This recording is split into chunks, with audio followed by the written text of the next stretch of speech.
हरे राम राम राम हरे हरे कृष्ण कृष्ण कृष्ण हरे हरे हरे राम राम राम हरे हरे हरे कृष्ण कृष्ण कृष्ण हरे हरे हरे राम राम राम हरे हरे हरे कृष्ण कृष्ण कृष्ण हरे हरे हरे राम राम राम हरे हरे हरे कृष्ण कृष्ण कृष्ण हरे हरे हरे राम राम राम हरे हरे हरे कृष्ण कृष्ण कृष्ण हरे हरे हरे राम राम राम हरे हरे हरे कृष्ण कृष्ण कृष्ण हरे हरे। ओम नमो भगवते वासुदेवाय ओम नमो भगवते वासुदेवाय ओम नमो भगवते वासुदेवाय।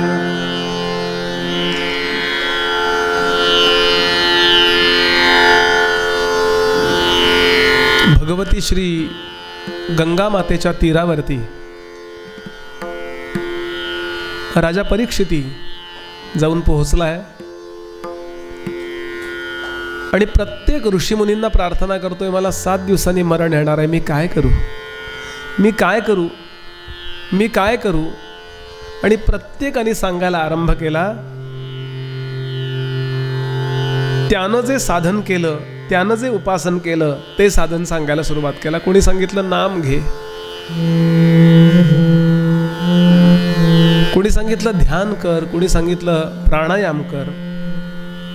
प्रत्येक जण काही ना काही सांगू लागला आणि राजा गोंधळून गेला। फार उपचार माहिती झाले ना तरी सुद्धा मनुष्य ॲलोपॅथीची गोळी घेऊ का होमिओपॅथ घेऊ का आयुर्वेद घेऊ, जागेवर त्या क्षणाला तो गोंधळून जातो। गुडघ्याला दुखतोय असं फक्त सांगा तुम्ही मित्रांना, त्यांच्याकडे उरलेल्या 10-12 ट्यूब आपल्याकडे येतात त्या, आणि प्रत्येक जण समर्पकतेने सांगतो यानी मला बरं वाटलं होतं। हे जसं आहे ना, नीट आहे का, मी विनोदानं बोललो तरी मुद्दा लक्षात घ्याल, जीवनातल्या परमार्थ साधनेचं सुद्धा तेच आहे।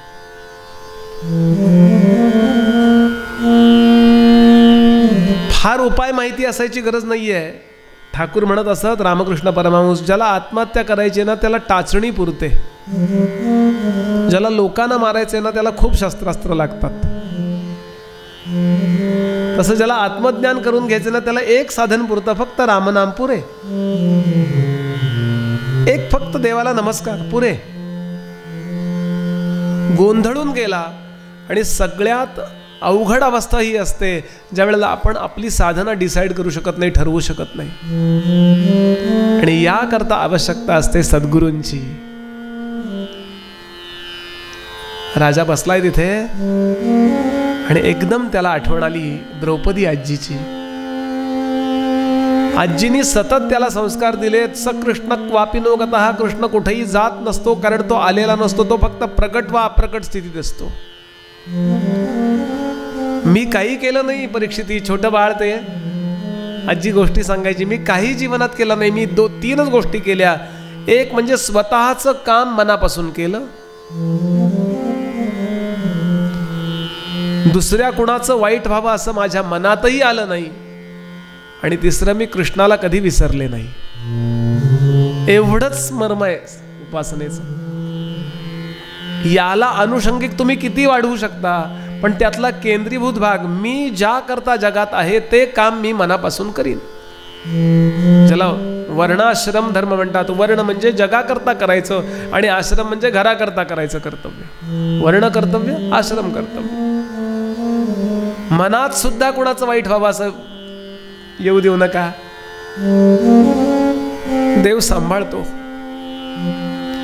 आणि कृष्णाला कधी, कृष्णाला इन द सेन्स विश्वनिर्मात्याला, त्याला तुम्ही काही नाव द्या, कधी विसरायचं नाही। त्याचा जप करणं म्हणजे दिवसभर त्याला न विसरण्याचा एक कोर्स आहे छोटासा, 3 माळा 13 माळा काय असतील, दिवसभरात त्याचा प्रभाव राहायला पाहिजे। असं मोबाईल आपण चार्जिंगला 15 मिनिटं अर्धा तासच लावतो, पण दिवसभर मोबाईल चार्ज राहतो, की चार्जिंग 15 मिनिटाचंच आहे पण राहतो उपयोग त्याचा दिवसभर। आणि ते संस्कार आज उपयोगी पडले। बरं, संस्कार लगेचच्या लगेच उपयोगी पडत नसतात, पण ते खोल रुजवून ठेवा, योग्य वेळी उगवतातच. मीराबाईंचं भजन आपल्याला माहिती आहे. मीराबाई सांगतात, माझे वडील, माझी आई, माझे बाकीचे सगळे नातेवाईक, कृष्णा मी यांना नाही हाक मारणार रे. माझी बातमी मी जिवंत आहे का मेले हे कोण पाहणार, माझी खबर कोण घेणार. तुम बिन मोरी कौन खबर ले, तुम बिन मोरी कौन खबर ले. गोवर्धन गिरिधारी कान्हा गोवर्धन गिरिधारी, गिरिधारी गोवर्धन गिरिधारी.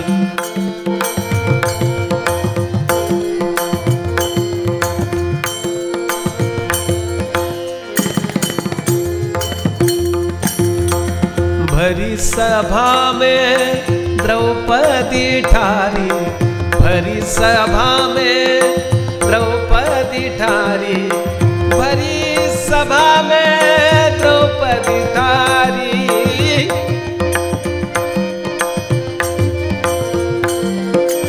भरी सभा में, सभा में,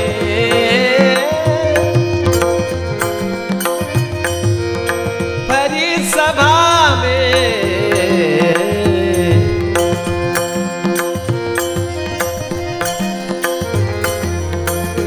संपूर्ण सभागृहामध्ये कोणी बाजूचं नव्हतं. त्याच्या एकटी असहाय्य अवस्थेत उभी होती. ज्यांच्यावर भरोसा ठेवायला पाहिजे ते राजे अंध, डोळ्यांनी तर आंधळ होताच, पण ज्ञानोबा म्हणाले त्याचे विवेक चक्षु सुद्धा गेलेले होते. पुत्र मोहे स्नेहितू मोहितू, पुत्र स्नेहे मोहितू. राजा रक्षण करू शकत नाही. राजापेक्षा मोठे लोक तिथे आहेत. भीष्मादी, द्रोणादी, त्यांना सांगितलं मी जिता का अजिता, कोणी उत्तर देऊ शकत नाही.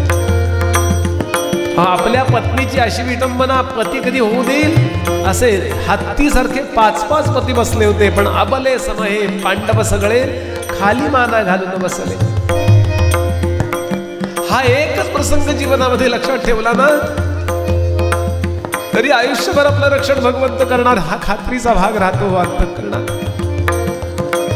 आणि हाक मारली, भरी सभा में, सभा में,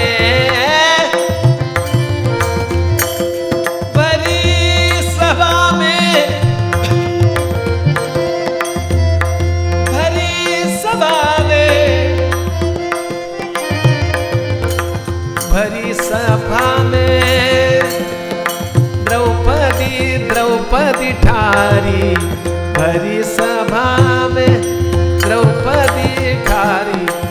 राखो लाज हमारी कान्हा, राखो लाज हमारी कान्हा, राखो लाज हमारी कान्हा.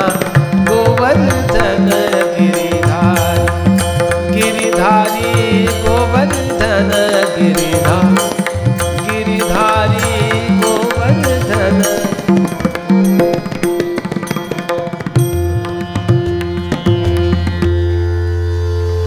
श्रोते हो,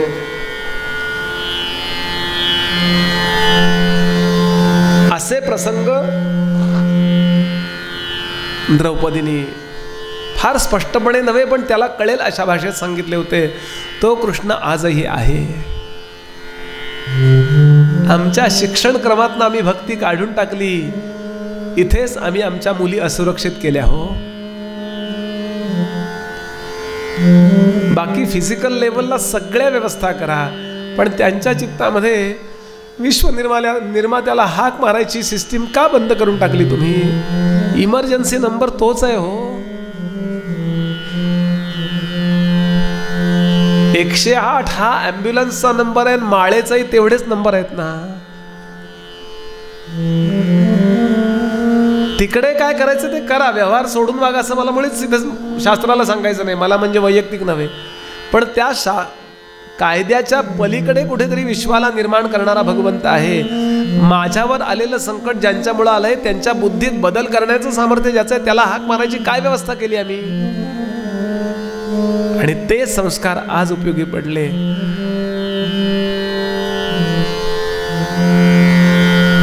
राजानं हाक मारली, कृष्णा अरे आता नाही मदत करणार तर कधी मदत करणार.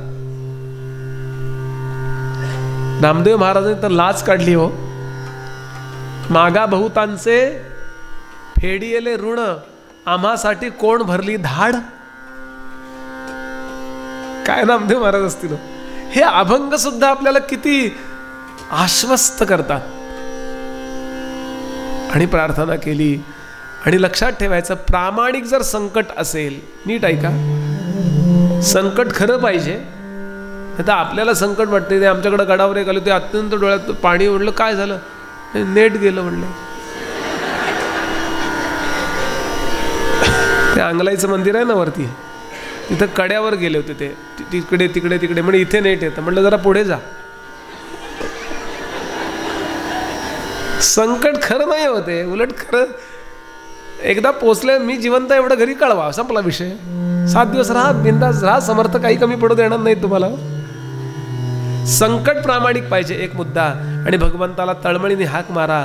देवाची सिस्टीमच अशी आहे, व्यवस्था अशी आहे की ज्या प्रकारचं संकट असेल ना त्या प्रकारची मदत भगवंत पाठवून देतो. तो काही न रक्षंती पशुपालवत, गुराख्यानी गायी राखाव्यात असा भगवंत आपल्या पुढे नाही आहेत.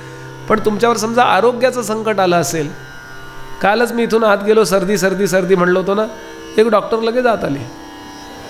ते म्हणले बुवा बसा, तुमचा ॲक्युप्रेशर करून देतो. आज 50% कमी. पुन्हा या म्हणून सांगत नाही बरं मी, नाहीतर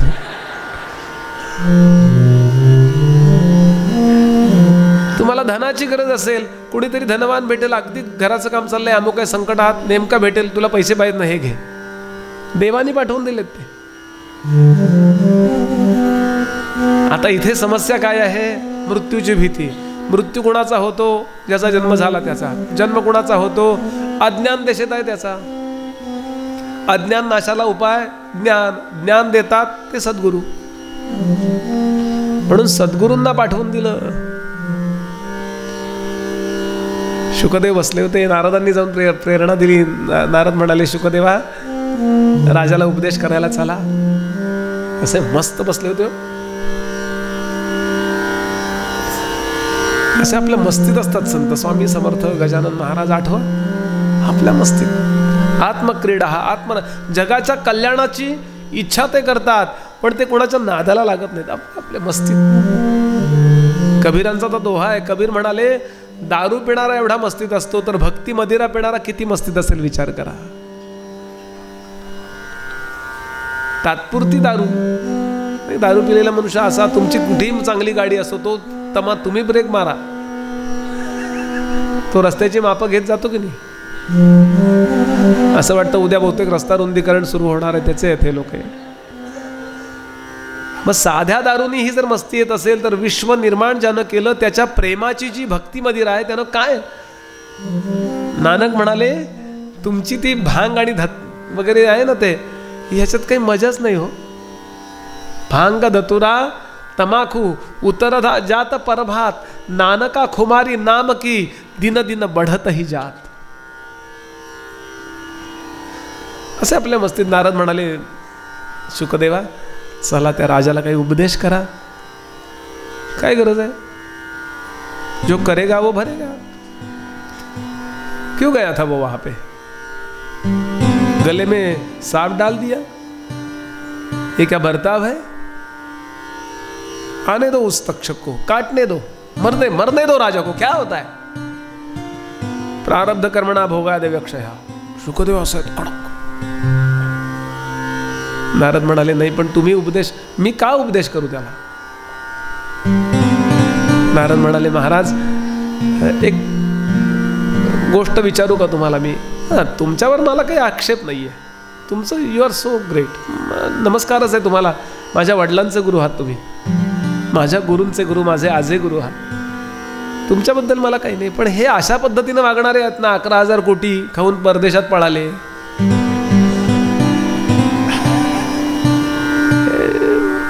का मी त्यांच्याबद्दल सिंपथी बाळगावी? बोला, भगवंताच्या सिस्टीममध्ये मी का घोटाळा करावा? काही गरज नाही. नाही म्हणले त्याच्याबद्दल जाऊ द्या, राजाचा विषय सोडा, मला एक तुम्हाला शंका विचारायची, विचारू? ते म्हणले विचारा ना. विहीर आहे समोर, अनेक आंधळा मनुष्य चालत येतो, त्या विहिरीमध्ये मगरी भरल्यात, सुसरी भरल्यात, सर्प भरलेत, पाणी आहे आणि जमिनी लगत विहिरी आहे, त्याला कठडा नाही आहे, नाही का? त्या दक्षिण भारतात वगैरे अशा विहिरी खूप असतात, शेतातल्या वगैरे. आणि असा एक आंधळा येतोय येतोय येतोय येतोय आणि काठावर एक मनुष्य बसलाय, आणि तो आंधळा मनुष्य येतोय, तर त्या काठावर बसलेल्या डोळस माणसानं त्याला मार्गदर्शन करावं का नको? हा म्हणले केलंच पाहिजे, त्याचं कर्तव्यच आहे. हे तर तो जर वरून पडला आंधळा मनुष्य त्या विहिरीत आणि मेला, त्याला सुसरीने खाल्ला, तर त्याचा दोष ज्याला दिसतं त्याला लागतो. नारद म्हणाले निश्चित ना? हो, हेच राजाच्या बद्दल मला आपल्याला म्हणायचं आहे.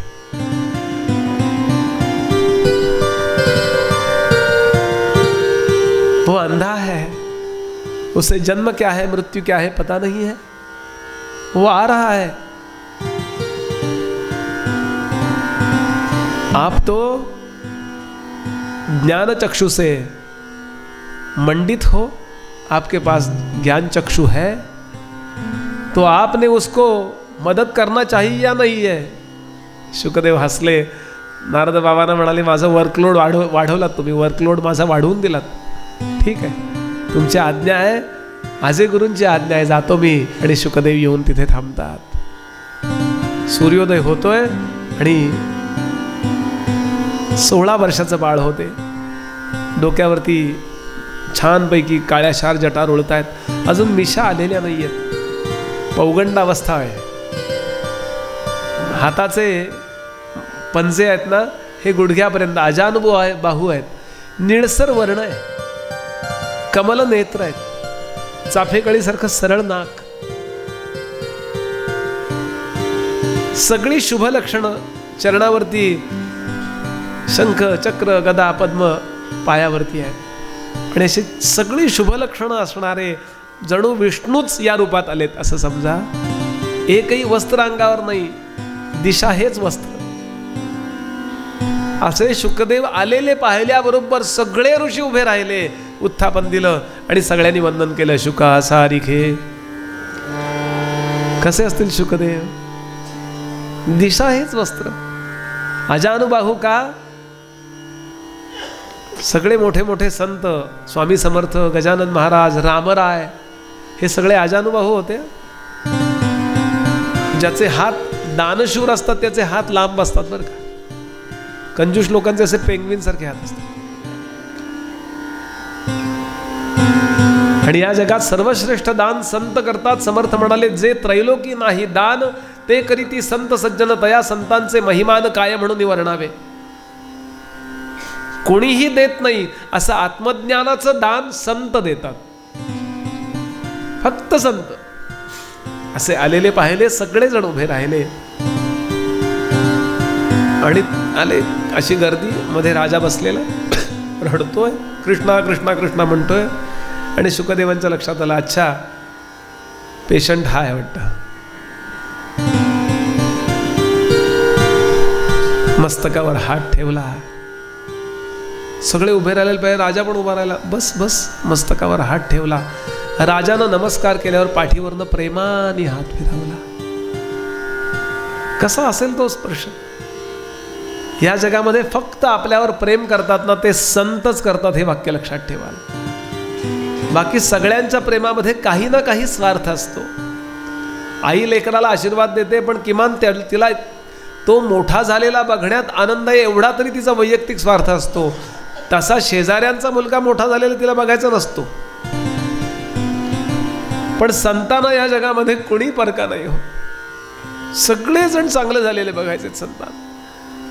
म्हणून खरे आपले आप तर तेच आहेत. आणि सांगितलं, राजा तुला मृत्यू येणार आहे म्हणून इतका घाबरलास, वडिलांना आठव, तुझे वडील 7 वीरांशी लढता लढता दिवसभर झुंजून मरण पावले तेजस्वीपणानं. ज्या पोटामध्ये तलवारी खुपसल्या गेल्या त्या अभिमन्यूच्या, त्या 7 होत्या. द्रोणाचार्यांनी सांगितलं होतं, दुर्योधना एकटा जाऊ नकोस, ते अर्जुनाचं पोरग आहे, आजच युद्ध संपल, मरशील फुकटचा. म्हणून कर्ण, दुर्योधन, दुःशासन, दौशासनी, शकुनी, जयद्रथ या सगळ्यांनी एकाच वेळेला तलवारी खुपसल्या. सगळे नियम बाजूला ठेवले. अभिमन्यूच्या मृत्यूनंतर सगळ्यांनीच नियम सोडलेत. सगळेच नियम मोडले. भीष्म होते पहिले 8 दिवस, तोपर्यंत सगळे नियम पाळले गेले. नंतर सगळे नियम धाब्यावर. असा तो दिवसभर झुंजत राहिला आणि तरी त्याला मृत्यूची भीती वाटली नाही. तुला तो तक्षक कुरिअर सारखा घरी येणार आहे, मखमली गादीवर बसून तू मरणार आहे. काय मरण आहे तुझं राव, होय की नाही? प्रत्यक्ष तिथे कारगिलला वगैरे सगळ्यांची लढता लढता मरण, ICUत मरण. जास्त सुरक्षित कुठला आहे? AC लावलाय, लोक रडायला उपस्थित आहेत. काही लोक तर सह्या घ्यायला बँकेत चेकबुकवर ते आले आहेत. राजाचा विचारच बदलला हो एकदम. राजा म्हणला, यार खरं आहे की रे, मी क्षत्रिय आहे. क्षत्रिय याचा अर्थ असा जो मरणाला घाबरत नाही. तो त्यानं आपले DNA असे डेव्हलप करायचे असतात. ब्राह्मण हा ज्ञान देणारा आहे, क्षत्रिय हा रक्षण करणारा आहे, व्यवसाय करणारा वैश्य, या तिघांची संपूर्ण सेवा करणारा शूद्र. क्षूद्र नाही बरं, शचा क्ष केला घोटाळा झालाय. आणि हे 4 वर्ण सख्या भावासारखे होते. छत्रपती शिवाजी महाराजांच्या काळापर्यंत हे सगळं छान होतं. इंग्रज आले आणि घोटाळा झाला सगळा. त्यांनी आपलं ब्रेन वॉश करायला सुरुवात केली. आपण वेगळे आहोत, वेगळे आहोत, वेगळे आहोत. कसले वेगळे? आजही रक्षण करणारे कोणीतरी आहेत ना, गावात रक्षण करणारे, सीमेवर रक्षण करणारे. आजही ज्ञान देणारे कोणीतरी आहेत ना, आजही व्यवसाय करणारे कोणीतरी आहेत ना, आजही नगरपालिका आहे ना. ओला कचरा, सुका कचरा आणि भंगार हे तिन्ही एकत्र कशाला करायचं? काही गरज होती का?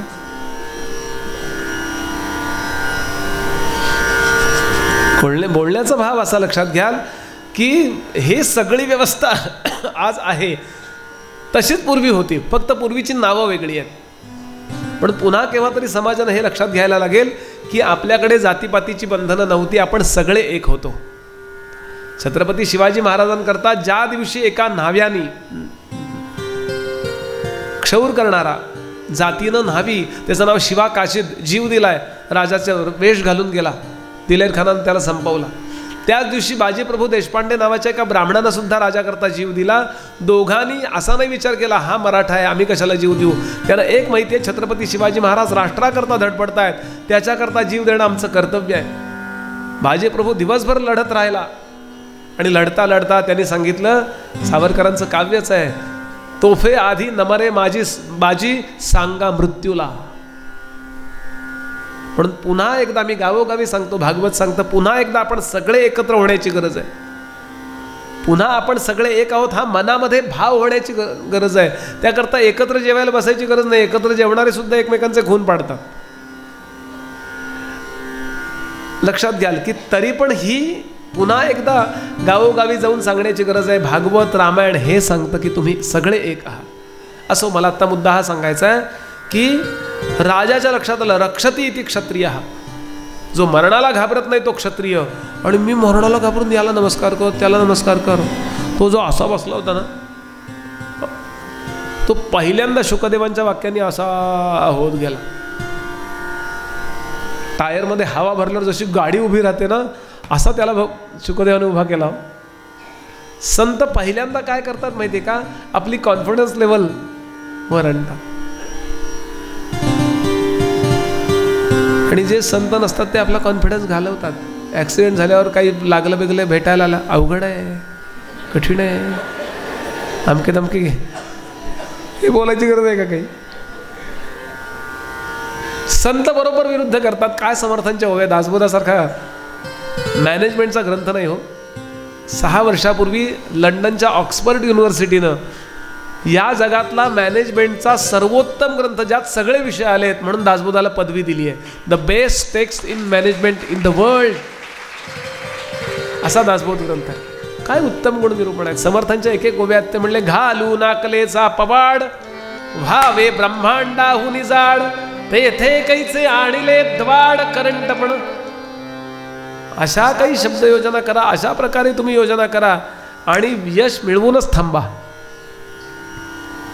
राजाला सांगितलं. आणि इथे श्रोते हो, पहिला स्कंध समाप्त होतो. आता राजा बसलाय, राणी शेजारी बसली आहे, जन्मेजय बसलाय, सगळे मंत्री बसलेत, हजारो ऋषी बसलेत आणि त्या वटवृक्षाखाली शुकदेव बसलेत. आजही ते स्टॅच्यू उभारलेला आहे शुकताला. आम्ही अनेकदा कथेला जातो, तिथे असे ते पुतळे उभे केलेत आणि राजा ऐकतोय. आणि दुसरा स्कंध सुरू होतो. दुसऱ्या स्कंधातला पहिला श्लोक शुकदेवांनी बोललेत, शुकदेव बोललेत असं व्यासजी लिहितात. ओम नमो भगवते वासुदेवाय.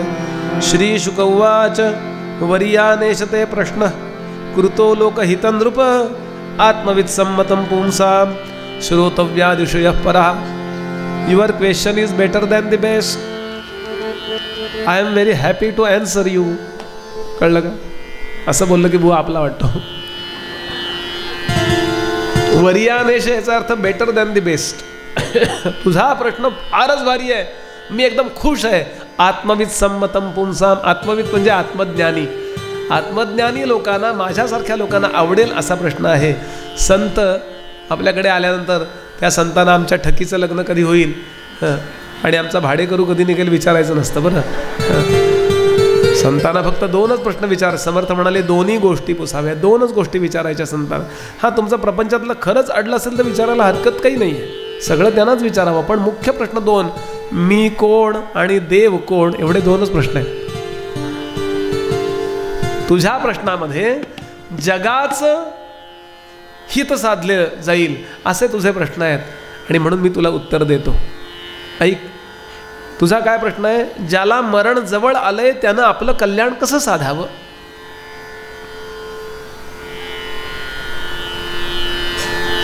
पहिली गोष्ट राजा, आपण एक खूप महत्त्वाचा भाग अंतःकरणात पक्का करावा. माझ्याजवळ वेळ किती आहे.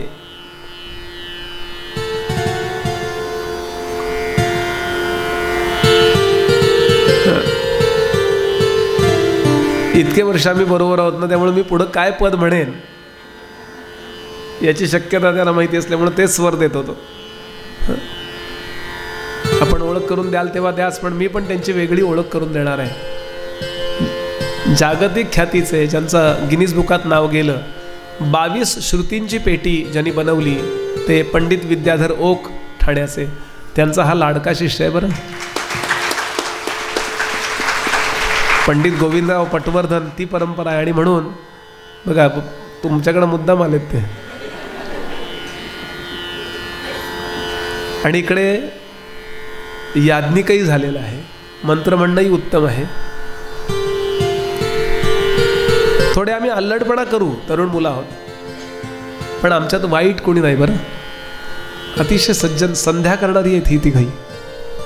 स्नान, संध्या, जपजाप्य. आता गमते जमतीचा स्वभाव थोडासा आमचा, विनोद करू आम्ही खाली. पण गेली 20 वर्ष आम्ही त्याच घरात जातो. आता पुन्हा बोलवत आहेत म्हणजे काहीतरी तर बघितलं असेल की नाही त्यांनी. हां, उजव्या हाताला विश्वास जोशी, ते बाकी ओळख आपण उद्या करून द्या. पण महाराष्ट्रात असा बुवा नाही की ज्याला यांनी वाजवलेला नाही आहे. आणि खणखणीत साथ. हे तर आहे ना पुलंचं, मेला तुझं सौभद्र कसलं रे, तबलची मांडी खाजवते का तबला वाजवते कळतच नव्हतं म्हणले. खणखणीत साथ. आणि अमेय गुणे LICचंही काम करीत होता.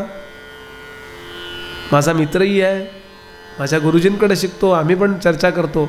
उत्तम कीर्तन करतो, आता भागवत सांगतो. करिअर म्हणून त्याला हे काम करायचं आहे. आणि आमच्या चौघांची वय बघा. आम्हाला काही वैयक्तिक मठ मंदिरं बांधायची नाहीत, शिष्य शिष्यिणी. आम्हाला फक्त भगवंताचं एजंट म्हणून आयुष्यभर राहायचं आहे, म्हणून आमच्या पाठीशी उभे राहा. मी नव्हे, माझ्यासारखा कोणीही येवो, त्यांच्या पाठीशी आपण असं उभे राहा. कारण जसे उत्तम डॉक्टर्स आपल्याला पाहिजेत, उत्तम इंजिनियर्स पाहिजेत, चांगल्या प्रकारचे पुढारी पाहिजेत, उत्तम पोलीस पाहिजेत, सगळ्या प्रकारची व्यवस्था पाहिजे, तसे आपल्या मुलाबाळांना ध्रुव सांगणारे, राम सांगणारे लोक नकोत का बोला? उत्तम वेदमंत्र म्हणणारे लोक नकोत का बोला? जर संस्कृती टिकवायची असेल तर उत्तम कीर्तनकार, प्रवचनकार, वैदिक आणि साथीदार कलाकार यांच्या पाठीशी आपण सगळ्या अर्थाने उभे राहा. मग समाजामध्ये आपल्याला चांगली माणसं बघायला मिळतील. प्रत्येकाने क्रिकेटच खेळायचं काय? काय त्याचा उपयोग आहे? जिंकले काय आणि हारले काय, आपल्याला काय फरक पडतो? पण आपल्या मुलाला जेव्हा हरिश्चंद्र सांगितला जातो, सावरकरांना मगाशी आपण गोष्ट सांगितली, मला फार आवडली. सावरकरांना जेव्हा परदेश, हे 2 माझी तिसरी जन्मठेप पुस्तकच आहे त्यांचं, जन्मठेपा 2 भोगून जेव्हा पुण्यात मध्ये आले तेव्हा पत्रकारांनी प्रश्न विचारला, तुमच्यात एवढं सामर्थ्य आलं कुठून? असह्य आहे हो, ते आजच्यासारखं दुरुंग नव्हतं. उपासाला खिचडी, हां, तब्येत सुधारायला माणसं आत जातात. केवढा आडाबेडी, दंडाबेडी, कोलू, केवढा व्याप होता, कसं सोसलं? सावरकरांचं उत्तर आहे, लहानपणी मी कीर्तन प्रवचन ऐकली होती. आपल्या पुढच्या पिढ्यांना हे पेशन्स यावेत, कष्ट करण्याची तयारी यावी, असं जर वाटत असेल तर या सिस्टीमच्या पाठीशी उभे राहा. वैयक्तिक बुवा महत्त्वाचा नाही आहे, वैयक्तिक साथीदार महत्त्वाचं नाही आहेत. या प्रकारे कोणीही काम करणारे दिसले ना पाठीशी उभे, म्हणजे ते काम पुढं 10-20 वर्ष 50 वर्ष चालत राहतं. नवीन निर्माण झाले, आपली मुलं द्या. आम्ही गडावर वर्ग घेतो, आलेत का? तवकिरे आलेत का? आम्ही गडावर वर्ग घेतो, आजच सकाळी ती मुलं भेटून गेली. 8-8 वर्ष गडावर मुलं येत आहेत, 8-8 10-10 दिवस राहतात आणि उत्तम तयार होतात. परवा बारामतीच्या माझ्या एका विद्यार्थ्यांनी बारामतीच्या साहेबांसमोर कीर्तन केलं, 15-20 मिनिटच कीर्तन केलं, मोठ्या साहेबांसमोर, बरं नाव नको घ्यायला. त्यांनी ते कीर्तन ऐकलं आणि विचारलं, कुठं शिकलास हे? माझं नाव पुढं गेलं त्यांच्या, माझं कुठच्याला नाव गेलं असतं तिथे, सज्जनगडाचं नाव गेलं याचा अर्थ चांगल्या अर्थाने त्यांच्यापर्यंत पोहोचलं. सांगण्याचा भाव असा की या प्रकारे आपल्याला उभं राहावं लागेल. मला मुद्दा या ओळखीच्या निमित्तानं सांगायचा होता. शुकदेव सांगतात, राजा, सर्वप्रथम माझ्याजवळ वेळ किती आहे याचा विचार करून मनुष्यानं प्रत्येक कामाला योग्य तेवढा वेळ द्यावा. टाईम मॅनेजमेंट शुकदेवांच्या मुखातला पहिला विषय आहे की टाईम मॅनेजमेंट. समर्थांनी जणू याच्यावरतीच अभंग लिहिला आहे. माणूस कसा आहे माहिती आहे का? त्याला वाटतं I have lot of time, भरपूर वेळ आहे हो, आजच काय नडलंय. एकाने तर मला सांगितलंच, बुवा तुमचे ते भक्तीच आहे ना तुमची, आमच्या काकाची, रिटायर झाल्यावर ठरवलेलंच आहे मी, 7 दिवस पंढरपूर, 7 दिवस गोंदवले, 7 दिवस आळंदी, 7 दिवस सज्जनगड, 7 चौक आणि 2 दिवस पेन्शन काढायला 60 नंतर. खात्री आहे का तोपर्यंत असू? म्हणून समर्थ सांगतात, या क्षणाला सावधान वास. शुकदेव जे सांगतात ना ते मराठीमध्ये माझ्या समर्थांनी सांगितलं, सावधान सावधान सावधान सावधान सावधान सावधान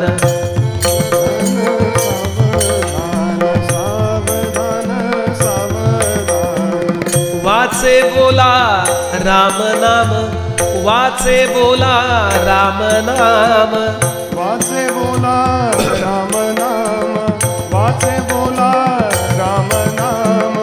10 वर्षे बालपण, 10 वर्षे बालपण, 20 वर्षे हो तारुण्य, अंगी जडला अभिमान.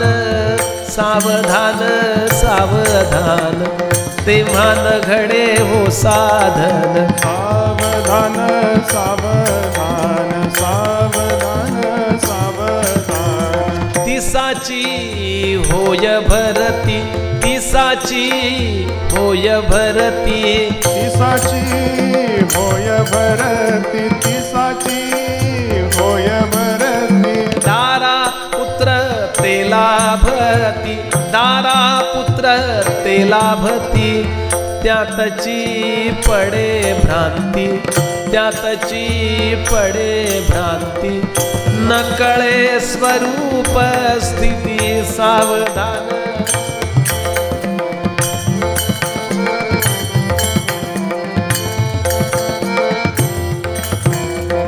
चाळीस वर्षे झाली,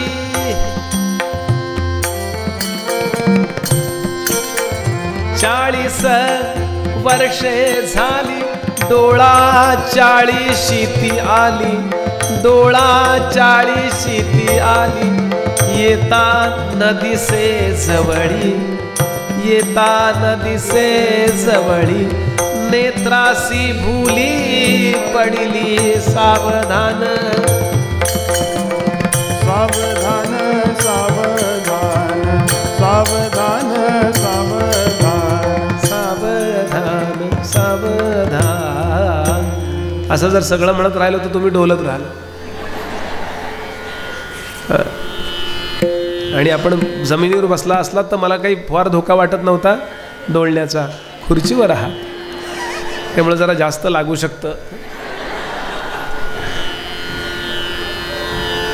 समर्थ, तुकोबा, ज्ञानोबा, इथे शुकदेव आपल्याला टाइम मॅनेजमेंट सांगतात। रिकामा अर्ध घडी राहू नको ज्ञानोबा, नाही तर वेळ कसा जाईल। समर्थाने 10, 1 ते 10, 11 ते 20, 21 ते 30 असं आपलं जीवन कसं जातं त्याचा आलेख असा दिलाय। हे यात जातं, हे यात जातं, हे यात जातं, हे यात जातं। ऐका, खूप वेळा ऐकलं त्यांनी, मी बरोबर सांगतो ना, चेक करा। कारण इथं खूप वेळा यूट्यूबवरती इकडे तिकडे प्रवचन ऐकलेले लोक आहेत। आता बुवा हे सांगणार नाही सांगितलं त्यांनी, प्रत्येक वेळेला वेगळं येतं प्रवचनात। हो, कालच्यासारखी आमटी आज होते का सांगा? कालच्यासारखी आमटी आज होते का? प्रत्येक वेळची आमटी जर वेगळी असेल तर प्रवचन तसाच कसा असेल? म्हणून अनेक वेळेला ऐका। 10 वर्षे बालपण, समर्थांनी विषय स्किप केला। 1 ते 10 मध्ये होतंय काय? 1 ते 10 मध्ये परमार्थ करावा वाटतो, देवाचं नाव घ्यावं वाटतं, सिरियसली काही करावं वाटतं? 1 ते 10, अरे 80 ते 90 मध्ये वाटत नाही। 84 वर्षाची म्हातारी सिरियल बघत होती, होणार सून मी त्या घरची। आता कुठली सून होणार आहे ती? यमाचा पाहुणा प्राणी होय।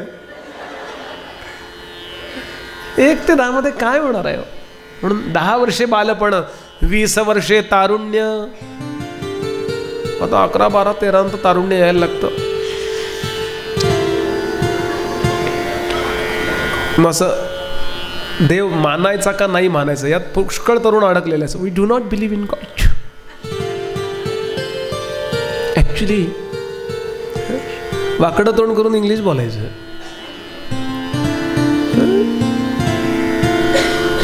समर्थ म्हणाले त्या शरीराच्या तारुण्याचा प्रभाव मनावर होतो। शरीर उत्तम असलंच पाहिजे, प्रश्नच नाही, पण तरी विश्वाचा निर्माता, where is the creation there must be a creator, हे एवढं पक्कच ठेवायला पाहिजे। पण 20 वर्षाच्या दरम्यान नाही, मनुष्याला त्या प्रभाव असतो तो देहाचा असतो। 20 वर्षे तारुण्य, अंगी जडला अभिमान, तेव्हा न घडे साधन। 20 मध्ये माणसं शक्यतो संशयानेच बघत असतात प्रत्येकाकडे। कोणी साधू दिसला, बरं साधूंच्या आपण काही कथा ऐकतो, टीव्हीवर पाहतो, असं वाटतं प्रत्येक साधू असं वाटायचं कारणच असतं देहाचं वय। 20 वर्षे तारुण्य, अंगी जडला अभिमान, तेव्हा न घडे साधन, 30ची होय भरती, 21 नंतर साधारण लग्नाची शक्यता। दारा पुत्र लाभती, दारा म्हणजे पत्नी। एकाला विचारलं का नाही, म्हणले सारखी दाराशी पाठवते, हे घेऊन या ते घेऊन या। मला सुद्धा घरून ऑर्डर आहे, सोलापूरला चाललाय, हे घेऊन या। बरं म्हणलं, सकाळीच बहिणीला विचारलं हे कुठे मिळतं बा? म्हणजे सोलापुरी कपडे वस्त्र, बरं, नाही तर तुम्हाला वाटेल काय कोणास घ्यायचं। बरं, बरोबरही आहे, प्रपंच ज्याला करायचा असतो त्याला ती जबाबदारी असते। जन म्हणती तयाला ऋण आणा असे ना, परी निज युवतीचा एक आणा चुकेना, मिरची आणा, कोथिंबीर आणा, हे आणा ते आणा। दारा पुत्र लाभती, त्यातची पडे भ्रांती, लग्न झाल्यावर काही वर्ष असं वाटतं की फक्त आपलंच लग्न झालंय जगात. प्रत्येकाला हो बुवा, अगदी अगदी बरोबर बोलताय बुवा. मी बरोबर बोलते सोडून द्या, तुकोबांचा अभंग आहे. तुकोबा म्हणाले, काय सांगू तुम्हाला, तुका म्हणे केला बयेने गाढव, बयेने गाढव, तुका म्हणे केला बयेने गाढव, तुका म्हणे केला घेतली से धाव मनासवी, मनासवी,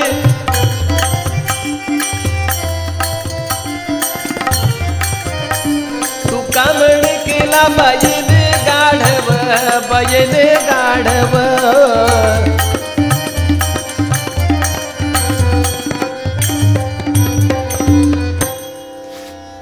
राबणं अब्जक्षेमधलं नाहीये, राबायलाच पाहिजे, पण ते स्त्री आसक्ती म्हणून विषय भोगा करताना हे कर्तव्य म्हणून जरूर राबा, पण गाढवासारखं. आणि नंतर त्याला 1-2-4 वर्षांना लक्षात यायला लागतं. तो म्हणतो या घरातला गाढव आहे मी. येस, तेच म्हणतात तुकोबा. डोळे उघडून कष्ट करा सांगतात. Don't live in the dark असं वचन आहे प्लेटोचं. मी का करतोय हे कष्ट? दारापुत्र लाभती त्यातची पडे भ्रांती, नकळे स्वरूप स्थिती. हळूहळू जगाशी ओळख व्हायला लागते आणि जगाशिवाय आपलं चालणार नाही. 40 वर्षे झाली, डोळा 40शी आली. हळूहळू दागिने यायला लागतात नाकाला, कानाला.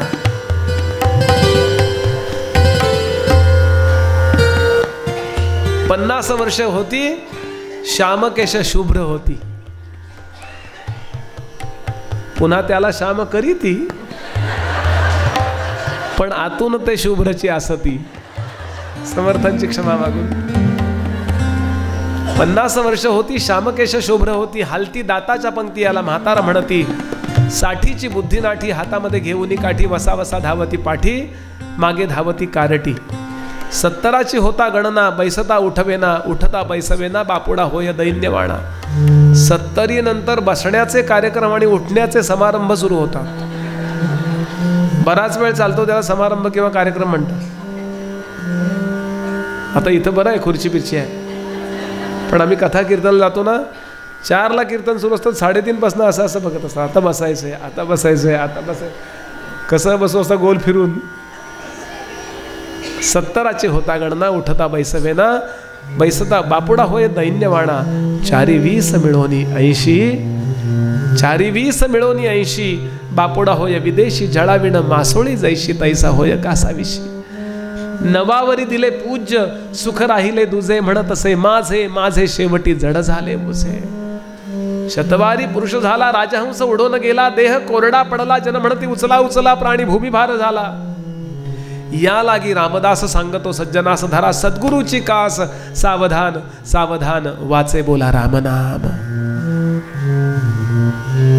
माझ्या संपूर्ण जीवनाचं नियोजन जर मला करायचं असेल तर त्याकरता मी वाट बघता कामा नये.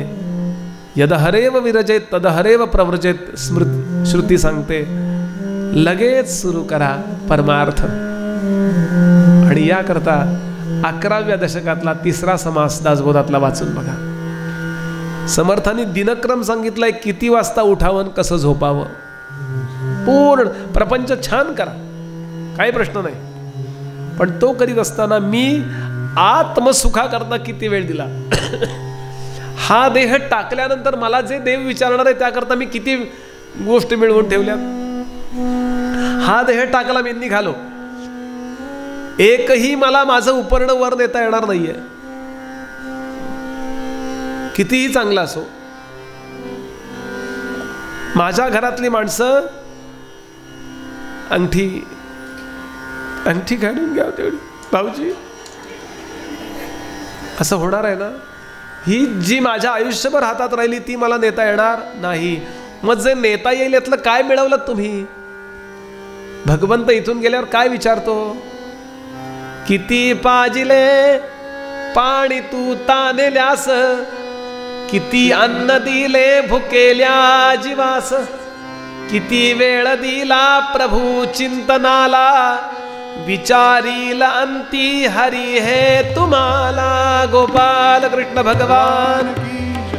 आणि तेच सांगतात शुकदेव म्हणाले जन्मलाभ परम पुंसाम अंते नारायण स्मृती. देह टाकताना मला देवाची आठवण होईल याची व्यवस्था आयुष्यभर करावी लागते. आणि याकरता सध्या तू काय साधन कर, या क्षणाला फक्त मी सांगतोय ते ऐक, बाकी काही करायचं नाहीये. तशी साधनं पुष्कळ आहेत, पण सगळ्या साधनांचा समावेश ज्या एकाच साधनात झाला ते साधन म्हणजे श्रवण. ते हे जाणगा श्रवण, ऐकणे. शांत बसावं आणि ऐकावं. समर्थ म्हणाले उदंडांचे उदंड ऐकावे, परिते प्रत्ययो पहावे, खरे खोटे निवडावे अंतर्यामी. शांत बसा आणि ऐका. राजा ऐक. थोडंसं नाम गाऊया आणि पुढच्या कथानकाकडे जाऊया. जय राधे जय राधे जय श्री कृष्ण बोलो जय राधे. जय राधे जय राधे जय श्री कृष्ण बोलो जय राधे. जय राधे जय राधे जय श्री कृष्ण बोलो जय राधे. जय राधे जय राधे जय श्री कृष्ण बोलो जय राधे. जय श्री कृष्ण बोलो जय राधे. जय श्री कृष्ण बोलो जय राधे. जय श्री कृष्ण बोलो जय राधे. जय श्री कृष्ण बोलो जय राधे. जय श्री कृष्ण बोलो जय राधे. जय श्री कृष्ण बोलो जय राधे. जय जय श्री कृष्ण बोलो जय राधे. जय श्री कृष्ण बोलो जय राधे. जय राधे जय राधे जय श्री कृष्ण बोलो जय राधे. जय राधे जय राधे जय श्री कृष्ण बोलो जय राधे. जय जय राधे जय राधे जय श्री कृष्ण बोलो जय राधे. जय राधे जय राधे जय श्री कृष्ण बोलो जय राधे. जय श्री कृष्ण बोलो जय राधे. जय श्री कृष्ण बोलो जय राधे. जय श्री कृष्ण बोलो जय राधे. जय श्री कृष्ण बोलो जय राधे. जय जय श्री कृष्ण बोलो जय राधे. बोला जय श्री कृष्ण बोलो जय राधे. जय राधे जय श्री कृष्ण बोलो जय राधे.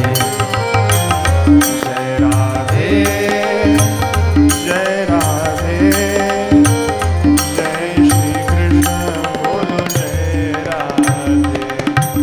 ओम नमो भगवते वासुदेवाय.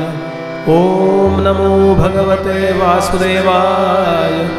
ओम नमो भगवते वासुदेवाय.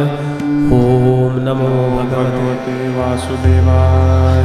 म्हणून राजा मृत्यूची भीती जर कमी करायची असेल तर पहिली गोष्ट ही कर की हा देह म्हणजे मी आहे हा विचार काढून टाक. दुसरा अध्याय, दुसऱ्या स्कंदातला दुसरा अध्याय.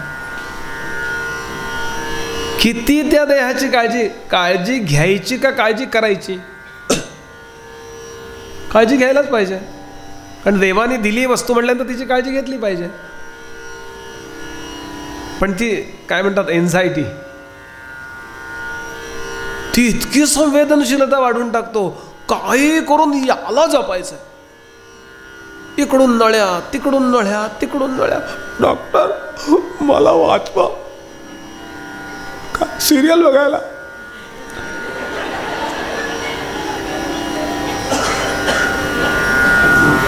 हा अध्याय मुळातून वाचण्यासारखा आहे. ते म्हणले काय काळजी करतो रे? घर पाहिजे, घर पाहिजे. जगातल्या सगळ्या गुहा पडल्या काय देवानी निर्माण केलेल्या? अन्न पाहिजे, अन्न पाहिजे. देवानी सगळे उत्तम उत्तम निर्माण केलेले फळं संपली काय? पाणी पाहिजे. देवानी निर्माण केलेल्या नद्या आटल्या काय? अरे राजा, दात नव्हते त्यावेळेला आईच्या शरीर जिथून निर्माण झालं ना, आपलं शरीर ज्या आईच्या शरीरातून निर्माण झालं त्या शरीरात दुधाची व्यवस्था कोणी केली? डॉक्टरनी केली का? दंत न थे, एक हिंदी कवी म्हणतो, दंत न थे तब दूध दियो, जब दंत दे तब अन्न न दे. किती व्याकुळता. बर लागतं किती हो? देहाला लागतं किती? व्यवस्थित ज्याची तब्येत आहे तो साधारण एक शेरभर जेवतो. तुकोबांचा अभंग आहे, एक शेर अन्ना चाड येर वावगी बडबड. बर भूक लागल्यानंतर मिळतंच मिळतं. मला अगदी बालपणी ज्यांनी हे संस्कार दिले ते आमचे सातारचे अभ्यंकर म्हणून आहेत, आपण त्यांना ओळखता. गडावरचे जे आहेत त्यांचे थोरले बंधू सातारला असतात. अगदी मी एकदा 4-5 वर्षात असल्यापासून त्यांच्या मागे शेपटासारखं असायचो. ते ओरडाय बघा, झाडायचं कसं, पुसायचं कसं. तर त्या आई त्यांच्या ब्रह्मचारी आहेत, ते आहेत, ते संतांचं दर्शन घ्यायचं असेल तर चला त्यांच्याकडे. इतके प्रयोगशील आहेत. आई असेपर्यंत घरी राहिले, ब्रह्मचारी आहेत. आईची सगळी सेवा केली. आई गेल्यानंतर 15व्या दिवशी निघून गेले घरातनं. कुठं? देव आहे का बघायला जातो म्हणले. त्याच्यापूर्वी दासबोध वाचतायत 20 वर्ष, आणि फक्त 2 छाट्या 2 उपरणी घेऊन घरातनं निघाले आणि पूर्ण भारत फिरून आले. काही एकही पैसा बरोबर नाही. त्यांना प्रश्न विचारला, कसे गेलात? काही नाही म्हणले, मी हिमालयात चाललो होतो, ट्रकला हात करायचा. त्याला सांगायचं माझ्याकडे पैसे नाहीत, मी असा चाललोय, सोडतोच कुठपर्यंत? तो म्हणायचा हा जाऊ दे. त्यांनी अपमान केला तर मला अपमान वाटायचंच नाही, थोडंच तो माझा देणी लागत होता. तो नाही म्हणला तर दुसरा नाही म्हणला तर तिसरा. भूक लागली, कोणाच्याही दारात जायचं, मला काही देता? ते म्हणाले देव किती सांभाळतो. माझं पोट बिघडलेलं होतं तरी मी एखाद्या दारात गेलो, मला त्या दिवशी कुठं भिक्षाच मिळाली नाही. दिवसभर कंपल्सरी उपास. पोट आपोआप चांगलं झालं म्हणले. एक विचार करून ठेवावा की मनुष्य किती व्याकुळ होतो नश्वर गोष्टींकरता. दुसरा अध्याय वाचण्यासारखा आहे. निदान इतकी ओझी घेऊन जगतो ना आपण, ते ओझं तरी कमी होतं. असंच पाहिजे, तसंच पाहिजे, हेच पाहिजे, तेच पाहिजे. कोणी पेशंट असेल तर साखर खा असं नाही बरं. आता बुवानी काय सांगितलं, काही चालेल, हा ना साखर. सोयी करता शास्त्र वापरायचं नाहीये, आतली काळजी केली पाहिजे, हा प्रतिपाद्य मुद्दा आहे. आणि यानंतर 3रा अध्याय येतो. राजा, खरंच आपल्याला प्रपंचातलं काही हवं असेल ना तर प्रापंचिक प्रयत्न करावेत, त्याबरोबर दैवी कृपा पण, ज्याला आपण डिव्हाइन ब्लेसिंग म्हणतो ना, ते पण मिळवावं. म्हणजे दोन्ही समर्पकतेनं प्रयत्न केले जातात आणि यश मिळतंच. यादी दिली आहे त्यांनी. ज्याला तेजस्वी व्हायचंय त्यानं ब्रह्मदेवाची उपासना करावी. ब्रह्मदेव तेज देतो. हे हिरण्यकश्यपू, रावण बिवण यांनी कुठली उपासना केली आहे? ब्रह्मदेवाची. तेज. ज्याला आपल्याला मुलं व्हावी, त्यांना मुलं व्हावी, त्यांना मुलं, म्हणजे कधी थांबू नये ती आपली परंपरा. संतती म्हणतात त्याला, संतती. संतती याचा अर्थ नंतर नंतर नंतर. त्यांनी दक्षादी प्रजापतींची उपासना करावी. ज्याला संपत्ती हवी आहे म्हणले बुवा तेच सांगा जरा 2-4 दिवस. बाकीचं भागवत आम्ही वाचू घरी. त्यानं दुर्गा देवीची उपासना करावी. बरं, देवीची उपासना करणारा कधी पराभवी होत नाही असं फल सांगितलंय. बरं, म्हणून भागवतात सुद्धा देवीची उपासना आली आहे. कृष्णांनी देवीची उपासना केली आहे.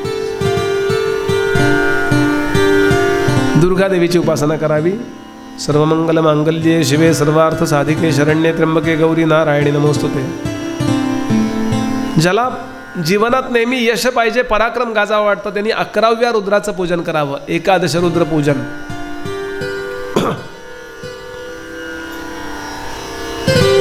ते म्हणले बाकी काही नको, आम्हाला जेवण खाण व्यवस्थित मिळावं कायम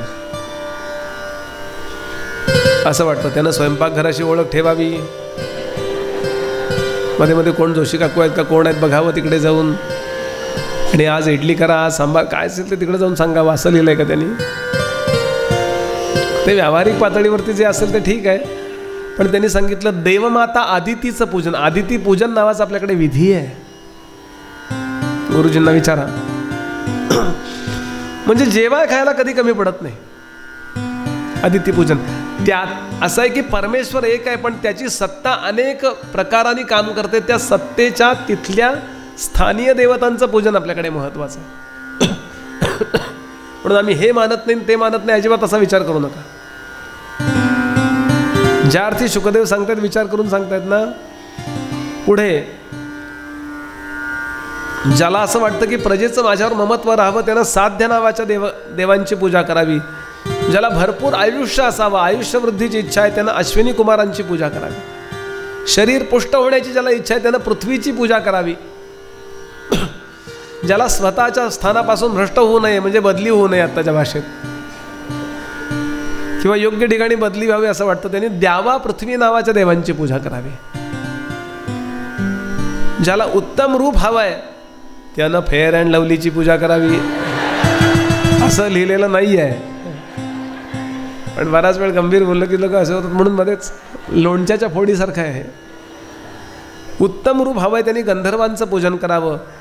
ज्याला उत्तम पत्नी मिळावी असं वाटतं, ज्यांचं व्हायचंय त्यांच्याकरता सांगतोय, आहे त्यात आता काही बदल होणार? तुम्हीच नाही म्हणताय म्हणून बरं आहे, मी काहीच म्हणत नाही. सुंदर पत्नी मिळावी, फक्त दिसायला सुंदर नव्हे, स्वभावानं सुद्धा सुंदर. काय देवी आपल्या सप्तशतीत वर्णन आहे, पत्नीम मनोरमान देही मनोवृत्तीनुसारिणीम तारिणीम दुर्ग संसारम सागरस्य कुलोद्भवाम. बरं, आपण विनोदाच्या पातळीवरती असतो, पण आपली मूळ संस्कृती जगात कुठे नाही अशी आपली संस्कृती आहे. देवी भागवतातला केंद्रीभूत विचार आहे की या जगामध्ये जगदंबा सर्वत्रच भरलेली आहे, पण पूजा कोणाची करावी तर स्त्रीची.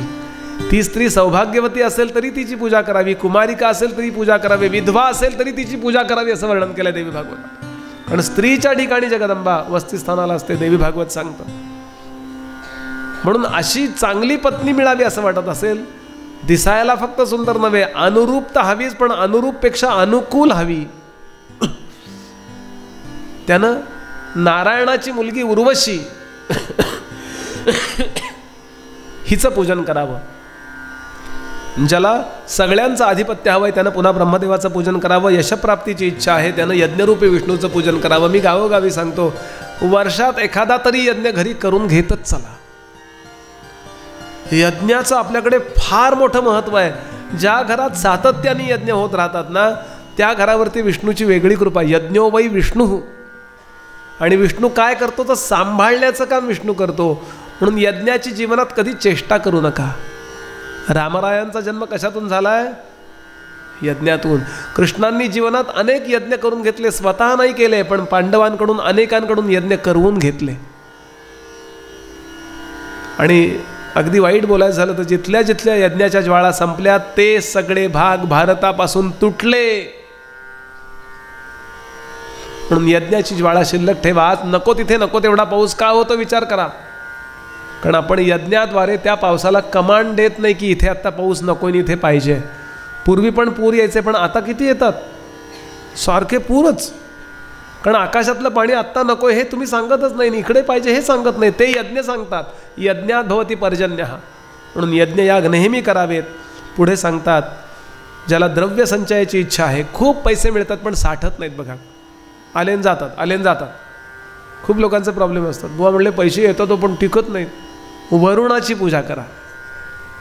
वरुण देवता आपले पैसे योग्य पद्धतीनं खर्च कसा काय करावेत या प्रेरणा देतं.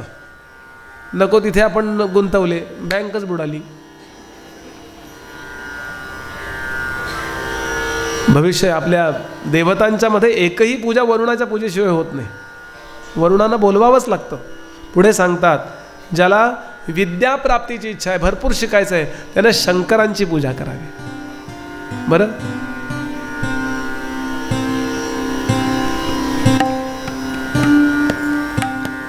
विद्या कामस्तु गिरीशम, कारण शंकर या जगातले सगळ्यात पहिले 16 विद्या 64 कला यांचे देव आहेत. त्यानंतर भगवान गणपती आहेत. शंकर हे पहिले आहेत. बरं, नटराज म्हणतात त्यांना. आपण युरोपला गेला असाल, स्वित्झर्लंडला, तिथे जी जगामध्ये जी काही संशोधक अशा संस्था आहेत, जशी आपली इस्रो आहे, अमेरिकेची नासा आहे, तशी युरोपची आहे, त्याचं नाव आहे सर्न. मी तिथे जाऊन आलो. म्हटलं मला घेऊन चला तिथे. ते म्हणले मंदिर आम्ही भारतात भरपूर पाहतो. म्हटलं मला इथे मंदिरात नका फिरवू. आणि सर्नच्या दारामध्ये आतमध्ये प्रवेश नाही कोणाला. जी युरोपची संशोधन संस्था आहे, सगळ्यात मुख्य 8 संस्था आहेत साधारण, त्यातली फार महत्त्वाची ही सर्न, याच्या दारामध्ये आज नटराज भगवान शंकरांची मूर्ती आहे मोठी. असे नाचतायत भगवंत. त्यांना म्हणलं, त्याला विचारलं, म्हणजे मी नाही विचारलं, इकडून तिकडून आम्ही प्रश्न विचारला का. ते म्हणाले विश्व निर्मितीच्या क्षणाला जगाची जी स्थिती होती ती साधारण या डायग्रॅम मध्ये दिसतीये. काय आमचे पूर्वज शहाणे असतील हो. केव्हा तरी विचार करून बघावा, का शंकर विद्या कामस्तु गिरीशम का म्हटलंय. दाम्पत्यार्थे उमाम सतीम, स्त्री म्हणजे पत्नी आणि पती, मुलं बाळं, आई वडील यांच्यामध्ये छान घरोबा असावा, प्रेम असावं असं वाटत असेल तर पतिव्रता श्रेष्ठ पार्वतीची पूजा करावी. कारण उत्तम कुटुंब हे जगाचं मॉडेल आहे, समाजाचं मॉडेल आहे. सगळी कुटुंब जेव्हा एकमेकांच्यावरती निस्वार्थ प्रेम करतात तेव्हा तिथे कृष्ण येतो. तो कंसाला सोडून, मथुरेला सोडून गोकुळात का गेला. अरे छान प्रपंच करावा.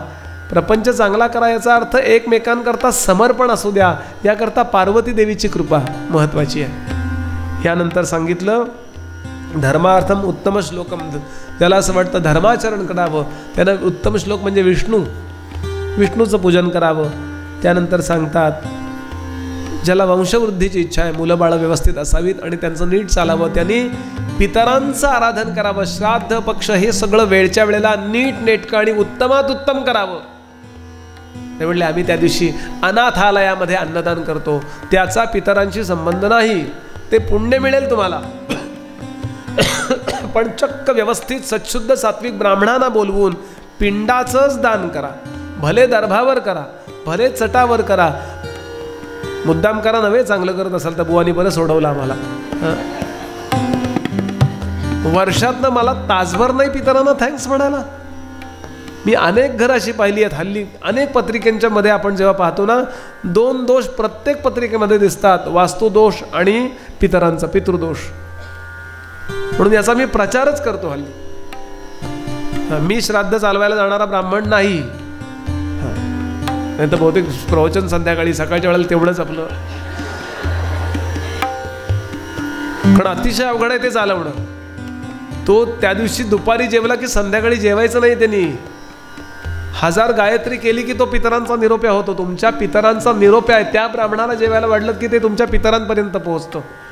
आणि याच्यावर 100% विश्वास ठेवा. रामरायांनी श्राद्ध केलं असं वर्णन आहे, सीतामाईनी श्राद्ध केलं असं वर्णन आहे. कितीही सुधरा, कितीही महान व्हा, कितीही विज्ञानाच्या नादाला लागा, पण श्राद्ध पक्ष, कुळधर्म, कुळाचार कधीही सोडू नका. हे मी आपल्याला तळमळीने सांगतो. यात वैयक्तिक काही स्वार्थ नाही आहे. बघा आपण 1-2 वर्षामध्ये आपल्याला काय फरक जाणवतो. पितरांची योग्यता देवतांपेक्षा कमी नाही आहे. ते पितर हे देवतांच्या योग्यतेचे आहेत. भगवानच सांगतात पितृणाम आर्यमा चास्मी. आपण इथून त्यांना काही कुरिअर पाठवतो पितरांना. ते आर्यमा नावाची दुसरा लोक आहे, हा भूलोक आहे. आता आपण दुसरा भूवर लोकामध्ये पितर राहतात. इथे आर्यमा मुख्य देवता आहे, हेड ऑफिस. तिथे जाऊन ते कुरिअर पडतं आणि तिथून बटवडा सुरू होतो. ह्याचे वडील कुठे आहेत म्हणले, त्यांच्याकरता कुरिअर आले. ते म्हणले ते अमक्या अमक्या लोकांमध्ये अमक्या ते बेडूक झालेत, मग पाठवून द्या त्यांना. मग आम्ही यांनी पुरणपोळी पाठवली, त्याचं कसं काय करणार? ते म्हणले करन्सी चेंज. परदेशातनं डॉलरमध्ये पैसा येतो, आपण त्याचे रुपये करतो की नाही?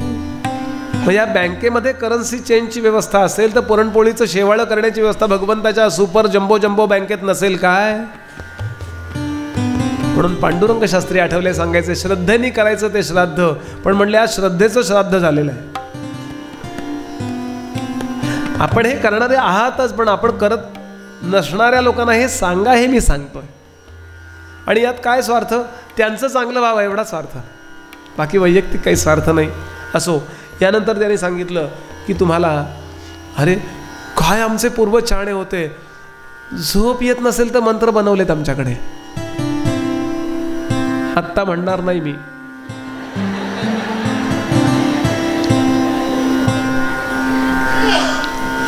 चोर येऊ नये घरात म्हणून मंत्र आहेत. तुमचा मोबाईल हरवला, मी एक मंत्र आत्ता मला आठवलं. जिथे तुमचा मोबाईल घरात असेल तिथे हा मंत्र लिहून ठेवा, निदान पुढचं तरी व्यवस्थित होईल. कार्तवीर्यार्जुनो नाम राजा बाहू सहस्रवान तस्य यस्य स्मरण मात्रेण गतन नष्टंच प्राप्यते किंवा लभ्यते. माझाच तासगावला मोबाईल गेला होता, मी लगेच तो मंत्र लिहिला आणि तिथे ठेवला. तासाभरात सापडले मोबाईल. मला काल कसं काय सुचलं नाही कोणास ठाऊक. नाही, माझा नाही मोबाईल गेला, सांगतोय मी. बाकीचे पण व्यावहारिक दृष्टीनं हे करा आणि हे मंत्राचंही काम करा. पण यात काय वाईट काय हो? काही नाही. तर वाणी तर स्वच्छ होईल की नाही. To are on safer side. मी असं नाही म्हणते पोलीस स्टेशनमध्ये तुम्ही तक्रार देऊ नका, तब्येत बरी नसेल डॉक्टरांकडे जाऊ नका. मी अंधश्रद्धा वाढवत नाही आहे, पण आमच्या पूर्वजांनी केलेले उपाय करा ना. अगस्तीर माधवश्चैव मुचकुंदो महामुनी कपिलो मुनिरास्तिक पंचयते सुखशाहीना. हा मंत्र 11 वेळा म्हणावा, झोप येते. मी एकदाच म्हटलंय. हां. वाराणस्याम दक्षिणांगे कुक्कुटो नाम वै द्विजः तस्य स्मरण मात्रेण दुःस्वप्न सुस्वप्नो भवेत. गुरुचरित्रात मंत्र येतो हा. मंत्राच्या सहाय्यानं त्या स्पंदनांची निर्मिती करून त्या प्रकारे आपलं शरीर योग्य पद्धतीनं बनवलं, मनोरचना योग्य पद्धतीनं बनवणं ही आपली व्यवस्था आहे. काहीतरी त्यात आहे एवढं निश्चित. कल्याणाला जेव्हा सर्प चावला, तर सर्पदंश झाला, चाफळला, घडलेली घटना आहे. तो बेशुद्ध पडलं बाळ. ते कल्याणाला उचलला आणि समर्थाने, आजही ते मंदिर आहे, भैरवाच्या मंदिरात, त्याला रामाचं मंदिर आहे पण त्याला भैरवाच्या मंदिरात नेला. तीक्ष्ण दौष्ट्र महाकाय कल्पांत दहनोपम भैरवाय नमस्तुभ्य मनुज्ञाम दातुमरसी देवा. माझा हा मुलगा, माझा हा शिष्य पान आणायला गेलेला होता, तो गुरुभक्ती म्हणून गेला होता, त्याला चावलाच कसा साप. असं त्या भैरवाला म्हटल्यावर त्याच्या गळ्यातनं तो साप असा खाली आला आणि ते विष काढून घेतलं आणि कल्याण उठून बसला. आणतो म्हणला पानं, डोक्यात त्याच्यात हे आणतो पानं. समर्थ म्हणले पानं आहेत, मला परीक्षा बघायची होती, खरे शिष्य कोण आहेत. कारण बाकीचे शिष्य म्हणाले असं आहे, रात्री पानाला हात लावू नये. काय आमचे गुरु एवढं ब्रह्मज्ञानी पण पानाशिवाय राहता येत नाही. असं कल्याण नाही म्हणला, तो म्हणला त्यांची आज्ञा आहे ना, आणूया. अनेक देवतांच्या उपासना आपल्याकडे सांगितल्यात. आणि यानंतर एक महान असा अध्याय येतो, एकदम मी उडी मारणार आहे तिथे, आणि तो अध्याय आहे चतुश्लोकी भागवत.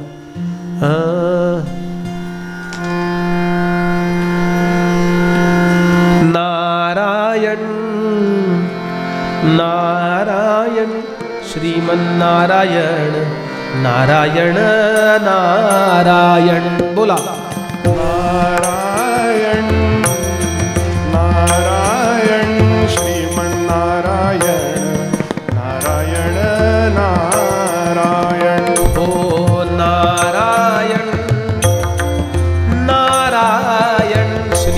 नारायण नारायण नारायण नारायण नारायण श्रीमन्नारायण नारायण नारायण श्रीमन्नारायण नारायण नारायण श्रीमन्नारायण नारायण नारायण श्रीमन्नारायण नारायण नारायण श्रीमन्नारायण नारायण नारायण हो नारायण नारायण श्रीमन्नारायण नारायण नारायण नारायण नारायण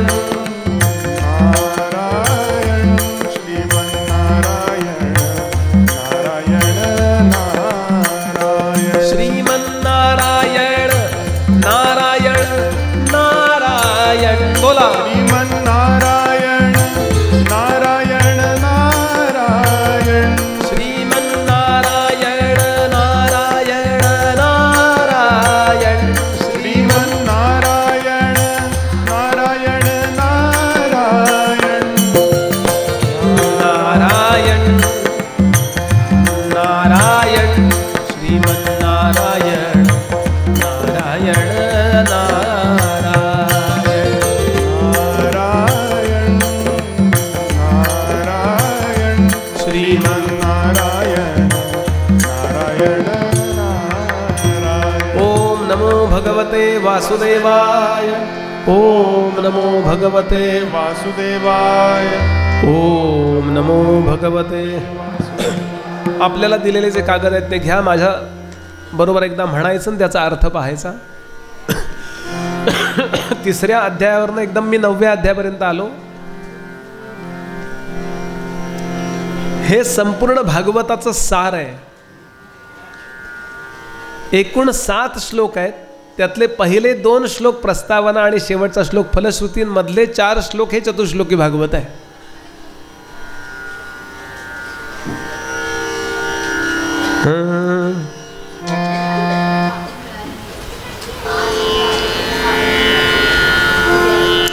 ज्यांच्याजवळ कागद नसतील त्यांनी शेजाऱ्याचा कागद बघा आणि त्याला परत द्या. नंतर उद्याच्याला ज्यांना मिळाले नाही त्यांच्याकरता व्यवस्था केली जाईल. पण आज ॲटलिस्ट सुरू तर करूया. श्री भगवान उवाच श्री भगवान वाच ज्ञानं परमगुह्यं मे ज्ञानं परमगुह्यं मे यद्विज्ञानसमन्वितं यद्विज्ञानसमन्वितं सरहस्यं तदङ्गं च सरहस्यं तदङ्गं च गृहाण गदितं मया गृहाण गदितं मया यावानहं यथा भावो यावानहं यथा भावो यद्रूप गुण कर्मकः यद्रूप गुणकर्मकः तथैव तत्त्वविज्ञानम् तथैव तत्त्वविज्ञानम् अस्तु ते मदनुग्रहात् अस्तु ते मदनुग्रहात्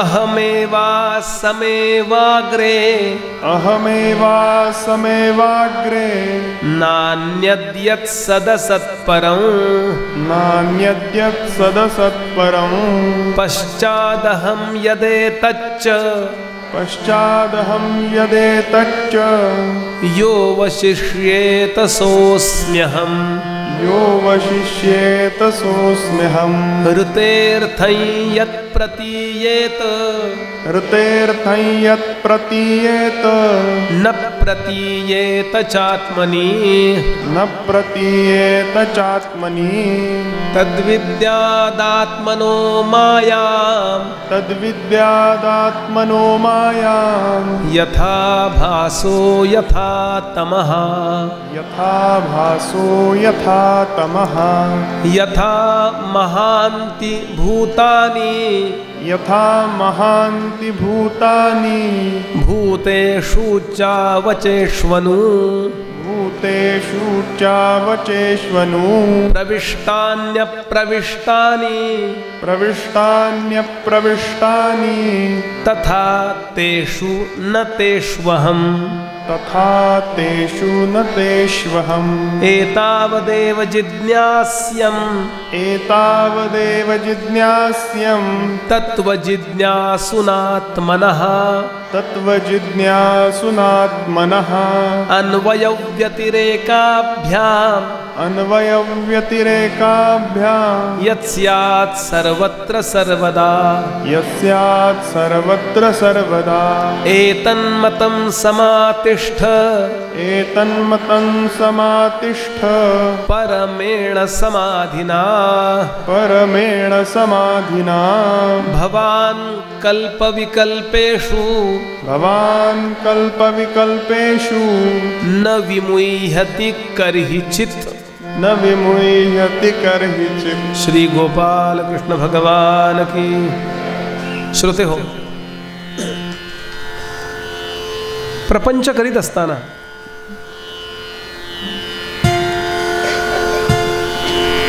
तो यशस्वी करून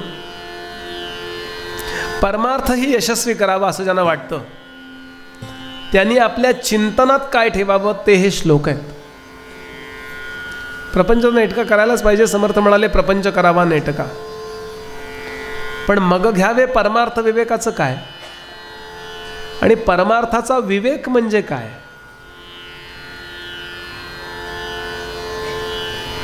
चिंतनात काय असावं. आजचंच महाराजांचं प्रवचन आहे. ते म्हणाले निर्गुणाशिवाय सगुणाला सार्थकता नाही, पण एकदम आपण निर्गुणापर्यंत जात नाही म्हणून सगुणाची कासही आपल्याला धरायला पाहिजे, याबद्दल अनिवार्यता आहे. बरोबर बोलतो ना मी. बघा, आपला अभ्यास माझ्या लक्षात याबद्दलचा निश्चितच जास्त आहे. त्या सगुणानं निर्गुणापर्यंत कसं जावं, काय चिंतन करावं, हे या 4 श्लोकामध्ये सांगितलेलं आहे. हा सगळ्या वेदांचा, सगळ्या शास्त्रांचा, सगळ्या संतांचा सगळ्यात शेवटचा अनुभव आहे. यानंतर फक्त साक्षात्कारच राहतो, किंवा साक्षात्काराचं हे वर्णन आहे असं म्हणा. काय करायला पाहिजे तर हा उपदेश शुकदेव म्हणाले मी तुला सांगतोय, हा मला माझ्या वडिलांनी आणि माझ्या श्री गुरूंनी वेदव्यासाने दिला. व्यासांना हा देवर्षी नारदांनी उपदेश दिला. नारदांना हा ब्रह्मदेवानी उपदेश दिला आणि ब्रह्मदेवांना खुद्द भगवान महाविष्णूंनी आदिनारायणांनी हा उपदेश दिला. भगवान ब्रह्मदेवाला म्हणाले, इथं हा चतुश्लोकी भागवत सुरू होतं. आपल्या समोर असू देत ते कागद. ब्रह्मदेवानी खूप मोठी तपश्चर्या केली. अलीकडे खूप अध्याय आहेत. याच्या अलीकडचा अध्याय ब्रह्मदेवाच्या तपाचा. खूप तपश्चर्या केल्याशिवाय या शब्दांचा अनुभव येत नाही. नुसतं बोलण्याच्या पातळीवरती हे कळून काही उपयोग नाही. 1000 रुपये काय कळलं, पण 500-500च्या 2 नोटा नवीन, जुन्या नव्हे, आपल्याला दिल्यानंतर आता 1000 रुपये म्हणजे काय याचा अनुभव आला की नाही. तो जो अनुभव आहे तो शब्दबद्ध इथे केला आहे, पण पुन्हा शब्दबद्ध केलेला अनुभव शब्दबद्धच असतो. लक्षात कळणार कसं. त्याशिवाय समर्थांची पहिल्याच आत्मारामातल्या पहिल्याच समासात वर्णन आहे, आता पारेरा किती देणे. ते शब्दाने सबजे ना, पण शब्दे विण कळेना. आत्मज्ञान शब्दांनी कळत नाही, पण शब्दाशिवायही कळत नाही, एकूण कळत नाही. म्हणून नकोच त्या भानगडीत पडायला. असं नाही करायचं बरं. आपण साखर असं लिहिलं एका कागदावर, चहा असं लिहिलं आणि पाणी उकळायला जेव्हा ठेवतात त्यात दोन्ही टाकल्यात चिठ्ठ्या, तर चहा होतो का? नाही होत. पण असं चहा साखर लिहून जर तुम्ही दुकानदाराला दिलं तर तो बरोबर देतो की नाही काम आपल्याला काय पाहिजे ते. म्हणजे कुठल्या शब्दाचा उपयोग कुठे करावा याचा विवेक फक्त पाहिजे. आणि बोलायला आरंभ करतात. भगवान म्हणाले, ब्रह्मदेवा खूप तप केलेस तू. श्री भगवान उवाच. उवाच म्हणजे म्हणाले, ज्ञानम परम गुह्यम मे. मे म्हणजे माझं, परमगुह्य ज्ञान जे आहे, सोपं नाही आहे ज्ञान हे. एक गुह्य असतं, कळत नाही. एक गुह्य तर असतं, सांगितल्याशिवाय कळत नाही. आणि एक गुह्य तम असतं, सांगितलं तरी कळेल की नाही शंका आहे.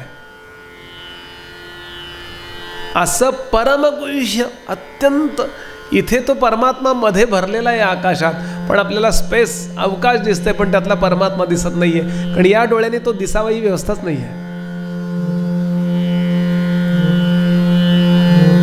ते परमगुह्य ज्ञान यद विज्ञान समन्वितम. विज्ञान याचा इथं अर्थ आहे अनुभव. एक ज्ञान आणि एक विज्ञान. अनुभवासह ज्ञानम परमगुह्यम मे यद विज्ञान समन्वितम सहरहस्यम. त्यातल्या रहस्यांसह सगळी रहस्य मी तुला सांगणार आहे. गृहाण घे गदितम मया. माझ्याकडून दिलं जातंय ते ज्ञान तू घे ब्रह्मदेवा. यावान अहम. जेवढा केवढा मी आहे. यथा भावो. माझी उपस्थिती जी आहे. यद्रूप. माझं रूप खरं जे आहे. गुण. माझे खरे जे गुण आहेत. कर्म कहा. माझी जी खरी कर्म आहेत ही मी तुला सांगणार आहे. तथैव तत्वविज्ञानम. ती सगळी तू जाण. कशी? मदनुग्रहात. माझ्या अनुग्रहाने तू जाण.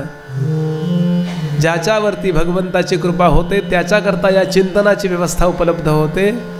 त्याच्या बुद्धीमध्ये कळण्याची व्यवस्था उपलब्ध होते. त्याच्या बुद्धीमध्ये समजण्याची व्यवस्था उपलब्ध होते. आणि त्याच्या बुद्धीमध्ये लक्षात ठेवण्याची व्यवस्था उपलब्ध होते. बरं, नुसतं बुद्धी म्हणतो. बुद्धी हा प्रकार 3 प्रकारांनी काम करतो.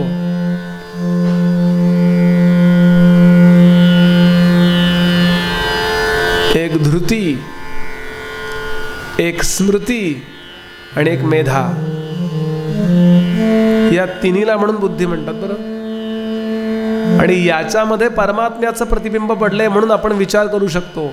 आणि तोही विचार किती करतो? त्याची कृपा आहे तेवढाच विचार करतो. एखादी गोष्ट कळतच नाही बघा आपल्याला.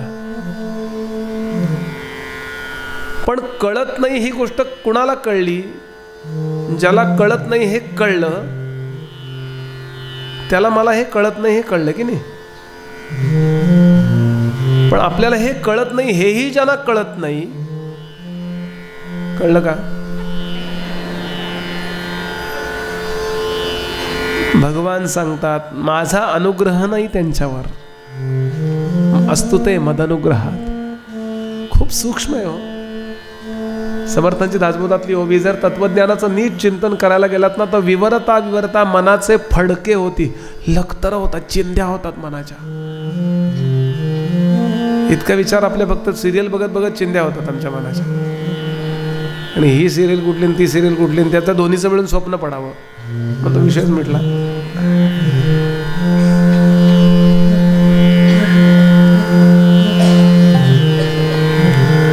एक वेडा डॉक्टरांकडे गेला. ते म्हणले वेडा कसा झालो? ते म्हणले मी एका विधवा बाईशी लग्न केलं. माझ्या वडिलांनी तिच्या मुलीशी लग्न केलं. मग आता ती माझी आई झाली आणि माझी मिसेस त्यांची सून झाली. असं 10-12 वाक्य बोललो. डॉक्टर म्हणले मला वेडा करू नको बाबा.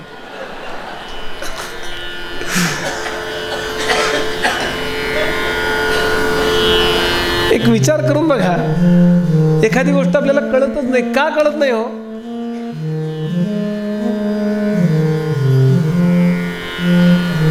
कारण ती कळावी अशी भगवंताची इच्छा नसते. शिक्षक शिकवताना सगळ्यांना कॉमन शिकवतात बघा. त्यांचे शब्द सगळ्यांच्या 60 विद्यार्थी आहेत. सगळ्यांच्या कानावर समान पडले. पण प्रत्येकाला मार्क्स वेगळे का? हे जसं व्यवहारात आहे तसं परमार्थात आहे. म्हणून भगवंताची कृपा ज्याच्यावर नाही त्याला त्याचं नामही उपलब्ध होत नाही, रूपही उपलब्ध होत नाही, चिंतनही उपलब्ध होत नाही, प्रवचनही उपलब्ध होत नाही. आणि त्याला हेही कळत नाही आपलं अनहित चाललंय. असतो ते नुसते या एका श्लोकावरती आपल्याला 8 दिवस बोलता येईल. असतो ते माझ्या अनुग्रहाने तू जाण. फार थांबत नाही, पुढे जातो. राजा अहमेवा समेवाग्रे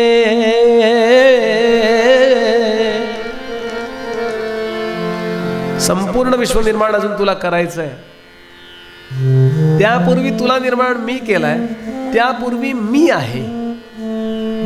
भगवंत रूप नका आठवू त्याचं, कारण विष्णू म्हणलं की आपल्याला रूप आठवत आहे, ते कळायला पाहिजे म्हणून ती शब्दरचना आहे. पण लक्षात घ्यायचं, व्यापनोती ती विष्णू, व्यापून आहे ते परब्रह्मतत्व. असं ते परमात्मतत्व आपल्याकरता शब्दबद्ध ज्ञान देत आहे. खरं म्हटलं तर हे ज्ञान कोणी कोणाला दिलं हा प्रश्नच आहे. हो कसं हे आकाश आपल्याशी काही बोलतंय का? काही बोलत नाही आहे. पण त्याचा शिष्य झाल्यानंतर ते आपल्याशी बोलेल. शिष्य याचा अर्थ घेण्याची परंपरा, घेण्याची तळमळ निर्माण झाली. आकाश सुद्धा बोलतं. दत्तप्रभूंचे आकाश बोललंय. 24 गुरुपैकी आकाश हे दत्तप्रभूंचा दुसरा गुरु आहे. तिसरा काय बोललं? मी जसा अविनाशी आहे ना तसा तू अविनाशी आहेस. मी जसा आत्म्याच्या फार जवळ आहे ना तसा तू आत्म्याच्या जवळ नाही, तू आत्माच आहेस. असं हे आकाश आपल्याशी बोलतं. तद्वत हे भगवान बोलतायत, अहम एव सम एव अग्रे. हे विश्व निर्माण करण्यापूर्वी, तूही निर्माण होण्यापूर्वी मी आहे. आता माझ्यातूनच शक्ती घेऊन तू विश्व निर्माण करणार आहेस. आणि ते विश्व निर्माण करत असताना माझी शक्ती तू वापरशीलच, पण त्या शक्तीच्या द्वारे तू जड आणि चेतन अशी 2 रूप तयार करशील. कुठनं घेशील हे सगळं? आणि या जगामध्ये कुठल्याही वस्तूच्या निर्मितीला 2 कारणं लागतात. एक निमित्त कारण आणि एक उपादान कारण. निमित्त कारण याचा अर्थ कार्यापासून वेगळा राहतो पण त्याच्याशिवाय कार्य निर्माण होत नाही, त्याला म्हणतात निमित्त कारण. आणि कार्यातच अनुस्यूत असतो आणि त्याशिवाय कार्य निर्माण होत नाही, त्याला म्हणतात उपादान कारण. उदाहरणार्थ लाकूड हे टेबलाचं उपादान कारण आहे आणि सुतार हे त्या टेबलाचं निमित्त कारण आहे. म्हणजे तो वेगळा राहिला आहे. म्हणतो ना आम्ही काय केलंय बाबा, आम्ही आपले नुसते निमित्त म्हणतो की नाही आपण, म्हणजे वेगळे राहिलो आपण त्याच्यापेक्षा. आणि मग विचार करा, कुठलीही वस्तू घ्या तुम्ही, ज्या खुर्चीवर बसला ती खुर्ची निर्माण करणारा कोणीतरी आहे की नाही, आणि प्लॅस्टिक आहे की नाही. प्लॅस्टिक हे त्या खुर्चीचं उपादान कारण आहे. म्हणजे प्लॅस्टिक उप झालं आणि त्यांनी स्वतःच्या स्वरूपाचं दान करून खुर्चीचा आकार मेन केला. मुख्य काय? खुर्ची. आपण म्हणतो कोणाला प्लॅस्टिकवर बसा का खुर्चीवर बसा म्हणतो? फार तर प्लॅस्टिकच्या खुर्चीवर बसा म्हणू. आणि प्रत्यक्षात जे मोल्ड आहे तो मोल्ड अनेक खुर्च्या बनवतोय, अजून चालूच आहे ते काम तिकडे, फटाक फटाक फटाक फटाक चालू आहे.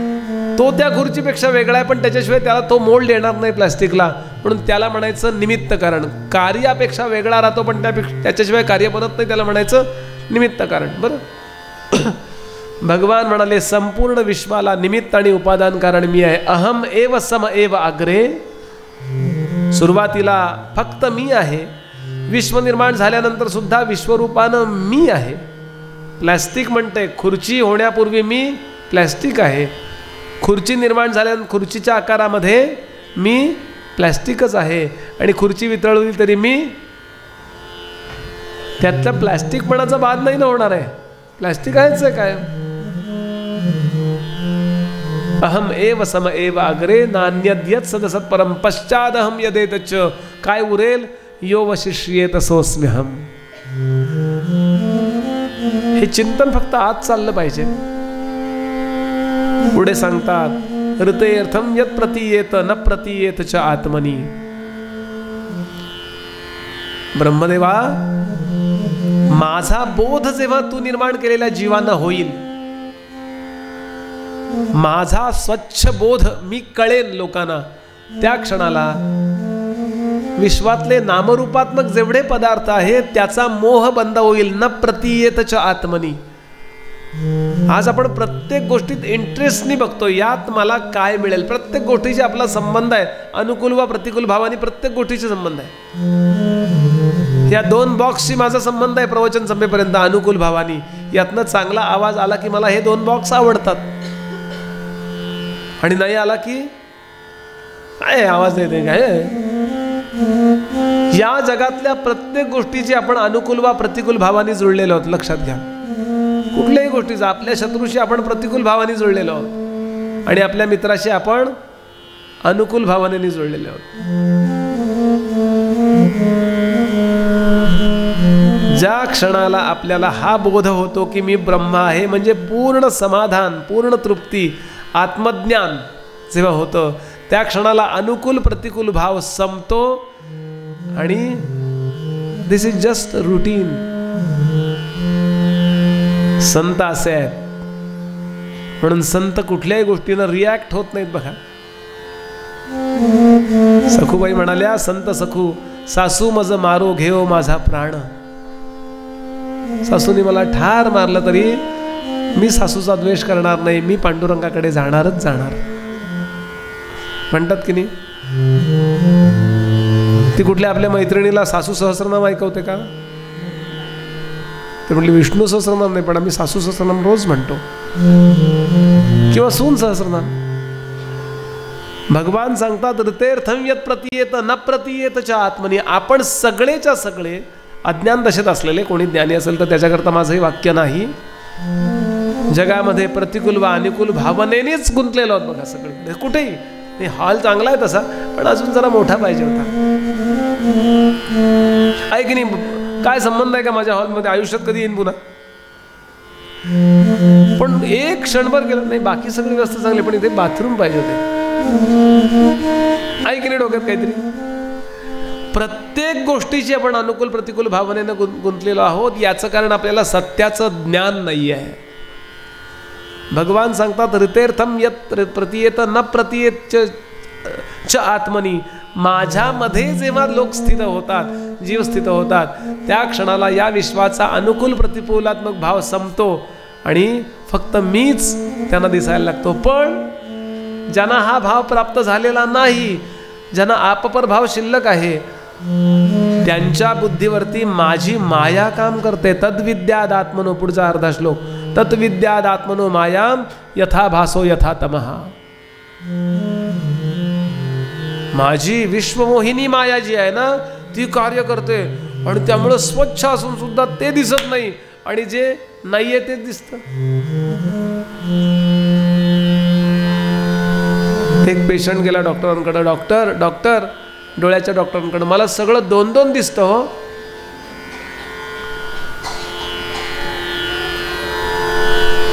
खुर्च्या 2 दिसतात, टेबल 2 दिसतात, TV 2-2 दिसतात शेजारी शेजारी. बायको आली तरी सुद्धा घाबरतो मी. त्यावेळेला नेमकं डॉक्टरनी चष्मा काढून ठेवला होता खाली, आणि ते डोळे पुसत होते. काय म्हणताय पेशंट, बोला काय म्हणताय. ओळख नव्हती त्यांची, असं असं करत होते. ते म्हणले मला सगळं 2-2 दिसतं. डॉक्टर म्हणले तुम्हाला चौघांना?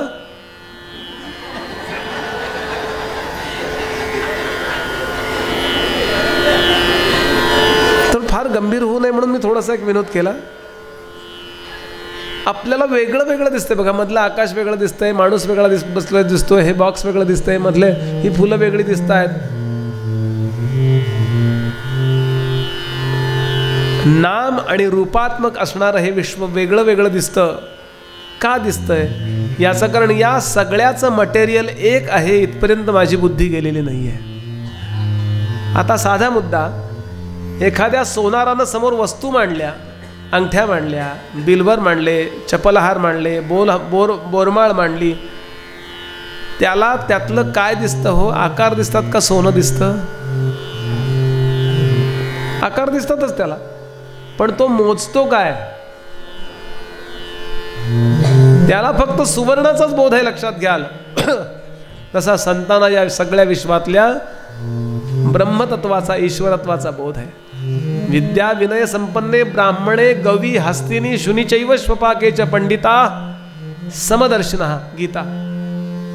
नाथांच्या दारामध्ये एखादा विद्या विनय संपन्न ब्राह्मण आला, एखादी गाय आली, हत्ती आला, एखादा चांडाळ आला, एखादा कुत्रा आलं, तरी त्या सगळ्यांच्यातलं परमात्म तत्व ते पाहतात.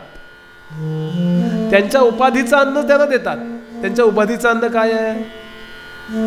ब्राह्मणाला त्याला वरण भात वाढा, कुत्रा आला त्याला भाकर तुकडा वाढा, हत्ती आला त्याला गुळ द्या, गाय आली तिला गवत वाढा.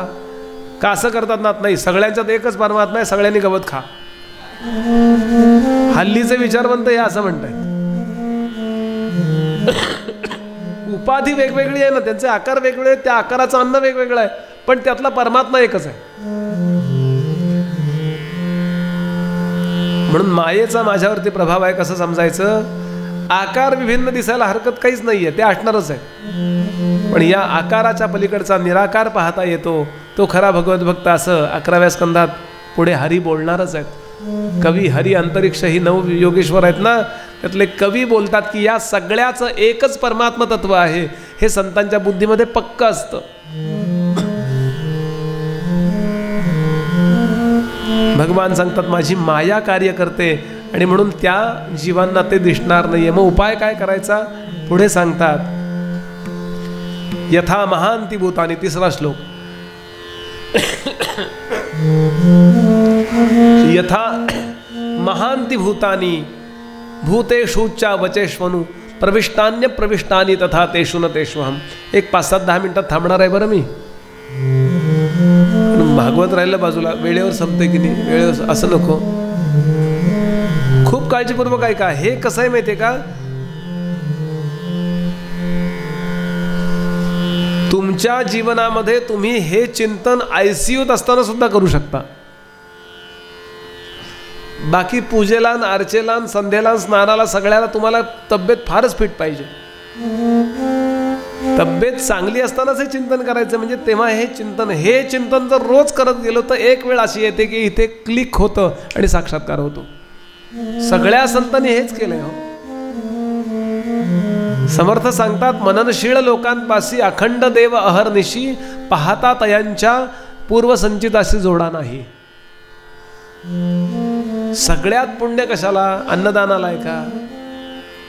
धनदानाला आहे का? प्रदक्षिणेला आहे का? कशाला आहे? समर्थ सांगतात आत्मज्ञान पाहे सदा त्याच्या पुण्यास नाही मर्यादा. हे क्षणाक्षणाला केलेलं चिंतन आहे ना, ते आपल्याला इतक्या पुण्याईच्या टोकावर नेऊन बसवतं की बाकी पुण्य खाली राहतात.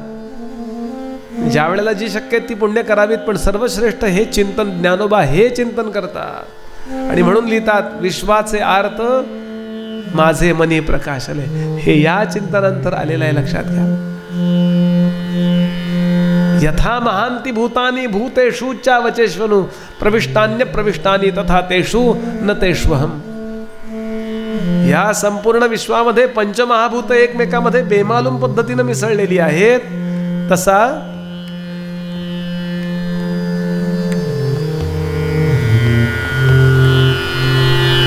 मी या सगळ्या विश्वामध्ये, या नामरूपात्मक सृष्टीमध्ये मीच भरलेलो आहे. ही सृष्टी सगळी माझ्यातच भरलेली आहे, पण मी याच्यात नाही आणि हे माझ्यात नाही. डोकं फिरायचं काम आहे की नाही? तुम्हाला म्हणायचंय काय महाराज? हे सगळं माझ्यापासून बनलेलं असल्यामुळं मी याच्यात आहे. हे सगळं माझ्यापासून बनलेलं असल्यामुळं हे माझ्यात आहे, पण तरी सुद्धा खरं बोलायचं असेल तर हे माझ्यात नाही आणि मी याच्यात नाही. हे तत्वज्ञान आहे. सहजासहजी कळलं तर मग आमचं चालायची कशी दुकान आहे? गंमत नाहीये. याचा शब्दार्थ कळणं सुद्धा अवघड आहे. गूढार्थ तर लांब जाईल आणि साधारणतः मनुष्य इथपर्यंत येतच नाही. या चिंतनाची म्हणले हे भागवत वेगळंच चाललंय. आम्ही भागवत ते ऋषभदेवाला 100 मुलं होती वगैरे, ती मुलं नावं वगैरे. मग शुकदेवांनी का सांगितलं असतं? हे कशाचा विस्तार करावा आणि कशाचा करू नये याचा विवेक थोडा ठेवायला पाहिजे. आमच्या गुरुजनांनी सांगितलं हे सांगत जा. जमेल तेवढं सांगूया की या संपूर्ण विश्वामध्ये मी गीता मत्स्थानी सर्वभूतानी न चाहम तेषु अवस्थितः न च मत्स्थानी भूतानी पश्चिमे योगमेश्वरम. अर्जुना, मी या जगामध्ये भरलेलो आहे. जग माझ्यात आहे, पण मी जगात नाही, जग माझ्यात नाही. कसं काय शक्य आहे? हे शक्य आहे का? हो, दृष्टांत. यांना आवृत्तीच यांना खूप वेळा ऐकून झालंय, पण तो दृष्टांत अजून मला नवीन सुचवला नाही देवानी, तोच ऐका. कोकणातलं घर, सावंतवाडीचं जुन्या पद्धतीचं कौलारू घर, जुन्या त्या भिंती, याच्यावर चुलीवर स्वयंपाक. हल्ली चुलीवर स्वयंपाकाचं फॅड आलेलं आहे. हॉटेल चुलीवरचा चहा, चुलीवरचं पिठलं. परवा एकाने चुलीवरचं बेडशीट दिलं मला. पोळीसारखं आहे ते बेडशीट. गंमत सोडून देऊ, परत आपण तिकडे चाललो की नाही. असा तो स्वयंपाक चाललाय. आई स्वयंपाक करते. वडील अजून शेतावरनं घरी आले नाही आहेत. मुलगा अभ्यास करतो 10वीचा 12वीचा. आणि लाकडं संपली. संध्याकाळची वेळ आहे. धड प्रकाश नाही आणि धड अंधार नाही असा संधी प्रकाश. संध्याकाळी 5-6 वाजता वाजायचा सुमार. आणि लाकडं संपली म्हणून मागं वळचणीला ठेवलेली लाकडं आणायला, घराच्या बाहेर ठेवलेली लाकडं आणायला आई गेली. थोडा बारीक पाऊस आहे बाहेर, थोडं ओलंही झालंय, पण समोरच्या त्या छपरामध्ये लाकडं ठेवलीत. अशी चालली, इतक्यात समोर काहीतरी असं हल्लं. घाबरली. बापरे, परवाच ते काका सांगत होते भयंकर असा कोबरा आलेला इथे, काळा कुट्ट आणि चावेल अशा प्रकारचा तो, आणि मी मरून जाईन का काय, अशा अनेक प्रकारच्या. माझ्या मुलाची 10वी 12वी चालली, काही असं काही होतं का म्हणे. इतक्या 100 विचार तिच्या एका सेकंदात. आणि ती जोरात ओरडली, साप साप साप साप साप. मुलगा हुशार होता. अशा प्रकारची संकट आल्यानंतर काय करावं लागतं हे खेडेगावातच लहानाचा मोठा झाला, त्याला काही गुगलवर सर्च करावं लागत नाही. साप निघाल्यानंतर काय करावे, तोपर्यंत गेला साप तिकडून खाल्लं.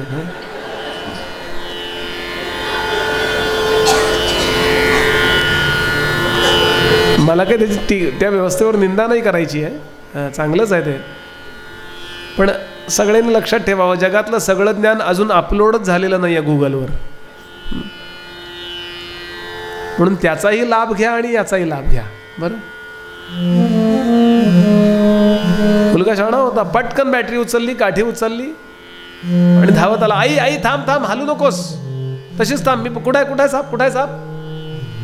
तिथं काहीतरी हल्ला जाता. तू मागव, तू नको पुढे जाऊ, तुझी परीक्षा आहे. आई, मला बाबांनी बरोबर शिकवलेलं आहे, काळजी नको करूस. माझ्या हातात काठी आहे, एका झणक्यात मारेन मी त्याला. किती तो अंगावर त्याला एक फटका दिला ना की एका जागेत एका फटक्यात मरून जाईल तो. पण जरा भेतानं, आणि त्यानं ती बॅटरी प्रकाशित केली. बॅटरी लावूनच आला होता तो कुठे कुठे. आणि अशी मोठी 5-5, 6-6 सेलच्या बॅटरी असतात त्या कोकणात. अशी ती बॅटरी टाकल्याबरोबर ओली दोरी होती. दोरी, त्या दोरीच्या मागे पिकाव पडला होता. पिकाव त्याच्या मागे पाटी होती, टोपली. आणि त्या टोपलीला हिचा धक्का लागला. तो धक्का त्या पिकावाला, त्या असं करत त्या सापाला, तिला वाटलं साप. ती दोरी अशी गिळगिळीत होती जरा. ती अगदी सापासारखं दर्शन झालं. आता ती दोरी म्हणतीये, मगाशी हिला जो साप दिसला तो साप मीच होते. कळलं का? सर्प स्वरूपात दोरीच कन्वर्ट झाली होती की नाही. कारण भ्रमकाली भ्रम नसतो, तो सत्य असतो. स्वप्नकाली स्वप्न नसतं, ते सत्य असतं. ते जागं झाल्यावरती ऑब्जेक्ट म्हणून तुम्ही पाहिलं ना की मग तुम्हाला कळतं, नाही आम्ही जागा झालोय, मग आता हे स्वप्न आहे. स्वप्न बघणाऱ्याला हे स्वप्नच आहे. स्वप्न बघतो त्याला ते सत्य असतं, त्याच्याकरता ते स्वप्न नसतं. त्याप्रमाणे ती दोरी म्हणते, मगाशी मी साप झाले होते. मग ती म्हणते साप आणि दोरी दोन्ही मीच आहे, पण माझा सापाचा काही संबंध नाही. कळलं का आता? भगवान सांगतात, यथा महांती भूतानी भूतेषु च वचेष्वनु प्रविष्टान्य प्रविष्टानी तथा तेषु न तेषु अहम. हे सगळं विश्व मीच आहे. आणि साक्षात्कार झाल्यानंतर विश्व नावाची वस्तूच नाही आहे. आणि गुरूंचं कार्य जर काय असेल, सांगदेव 65 मावळवीत विश्वाभासू नवल उदयला चंडांश. विश्वाचा भास मावळतो असा हा सूर्यरूपी सद्गुरू, विश्वाचा भास मावळणारा सूर्य कुठला असेल तर सद्गुरू आहेत म्हणाले. मग आता याचा बोध होण्याकरता काय करा? विचार करा. काय विचार करा? नाही 8:15 थांबवणार म्हणले होते प्रवचन, मग ते कधी थांबणार हा विचार करा का? पुढचा श्लोक, एतावदेव जिज्ञास्यं तत्त्वजिज्ञासूनात्मनः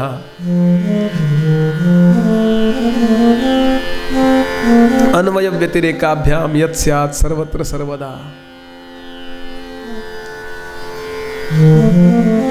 अन्वय किंवा व्यतिरेक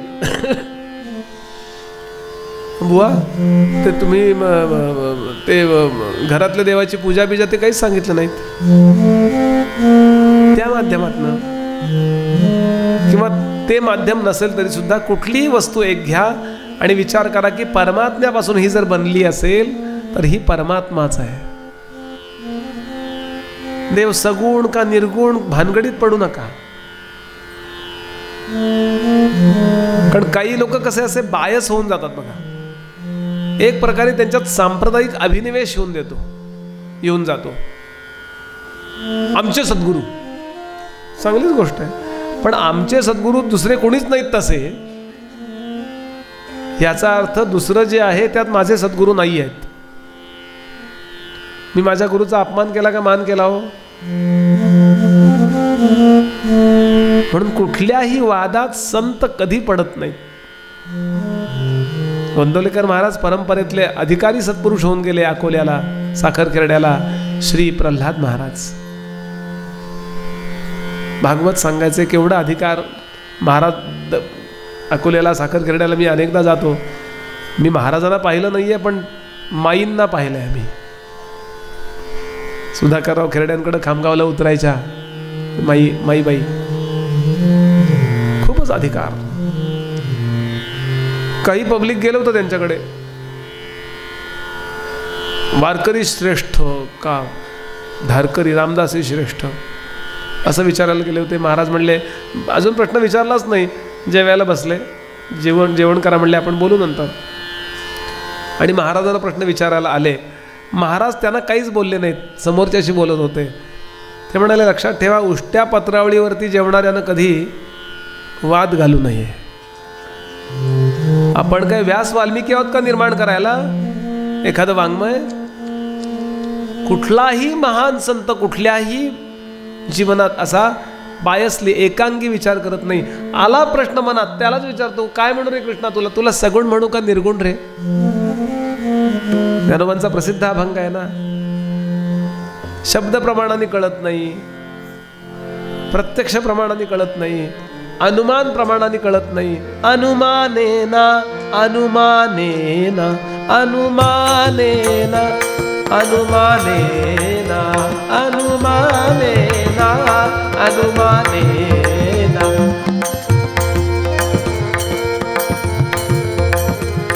अनुमानेना अनुमानेना श्रुती नेती नेती म्हणती गोविंद रे.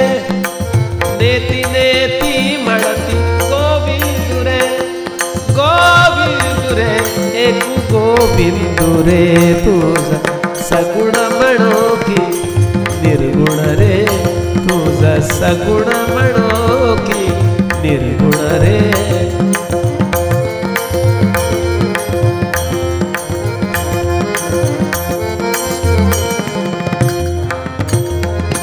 तुझ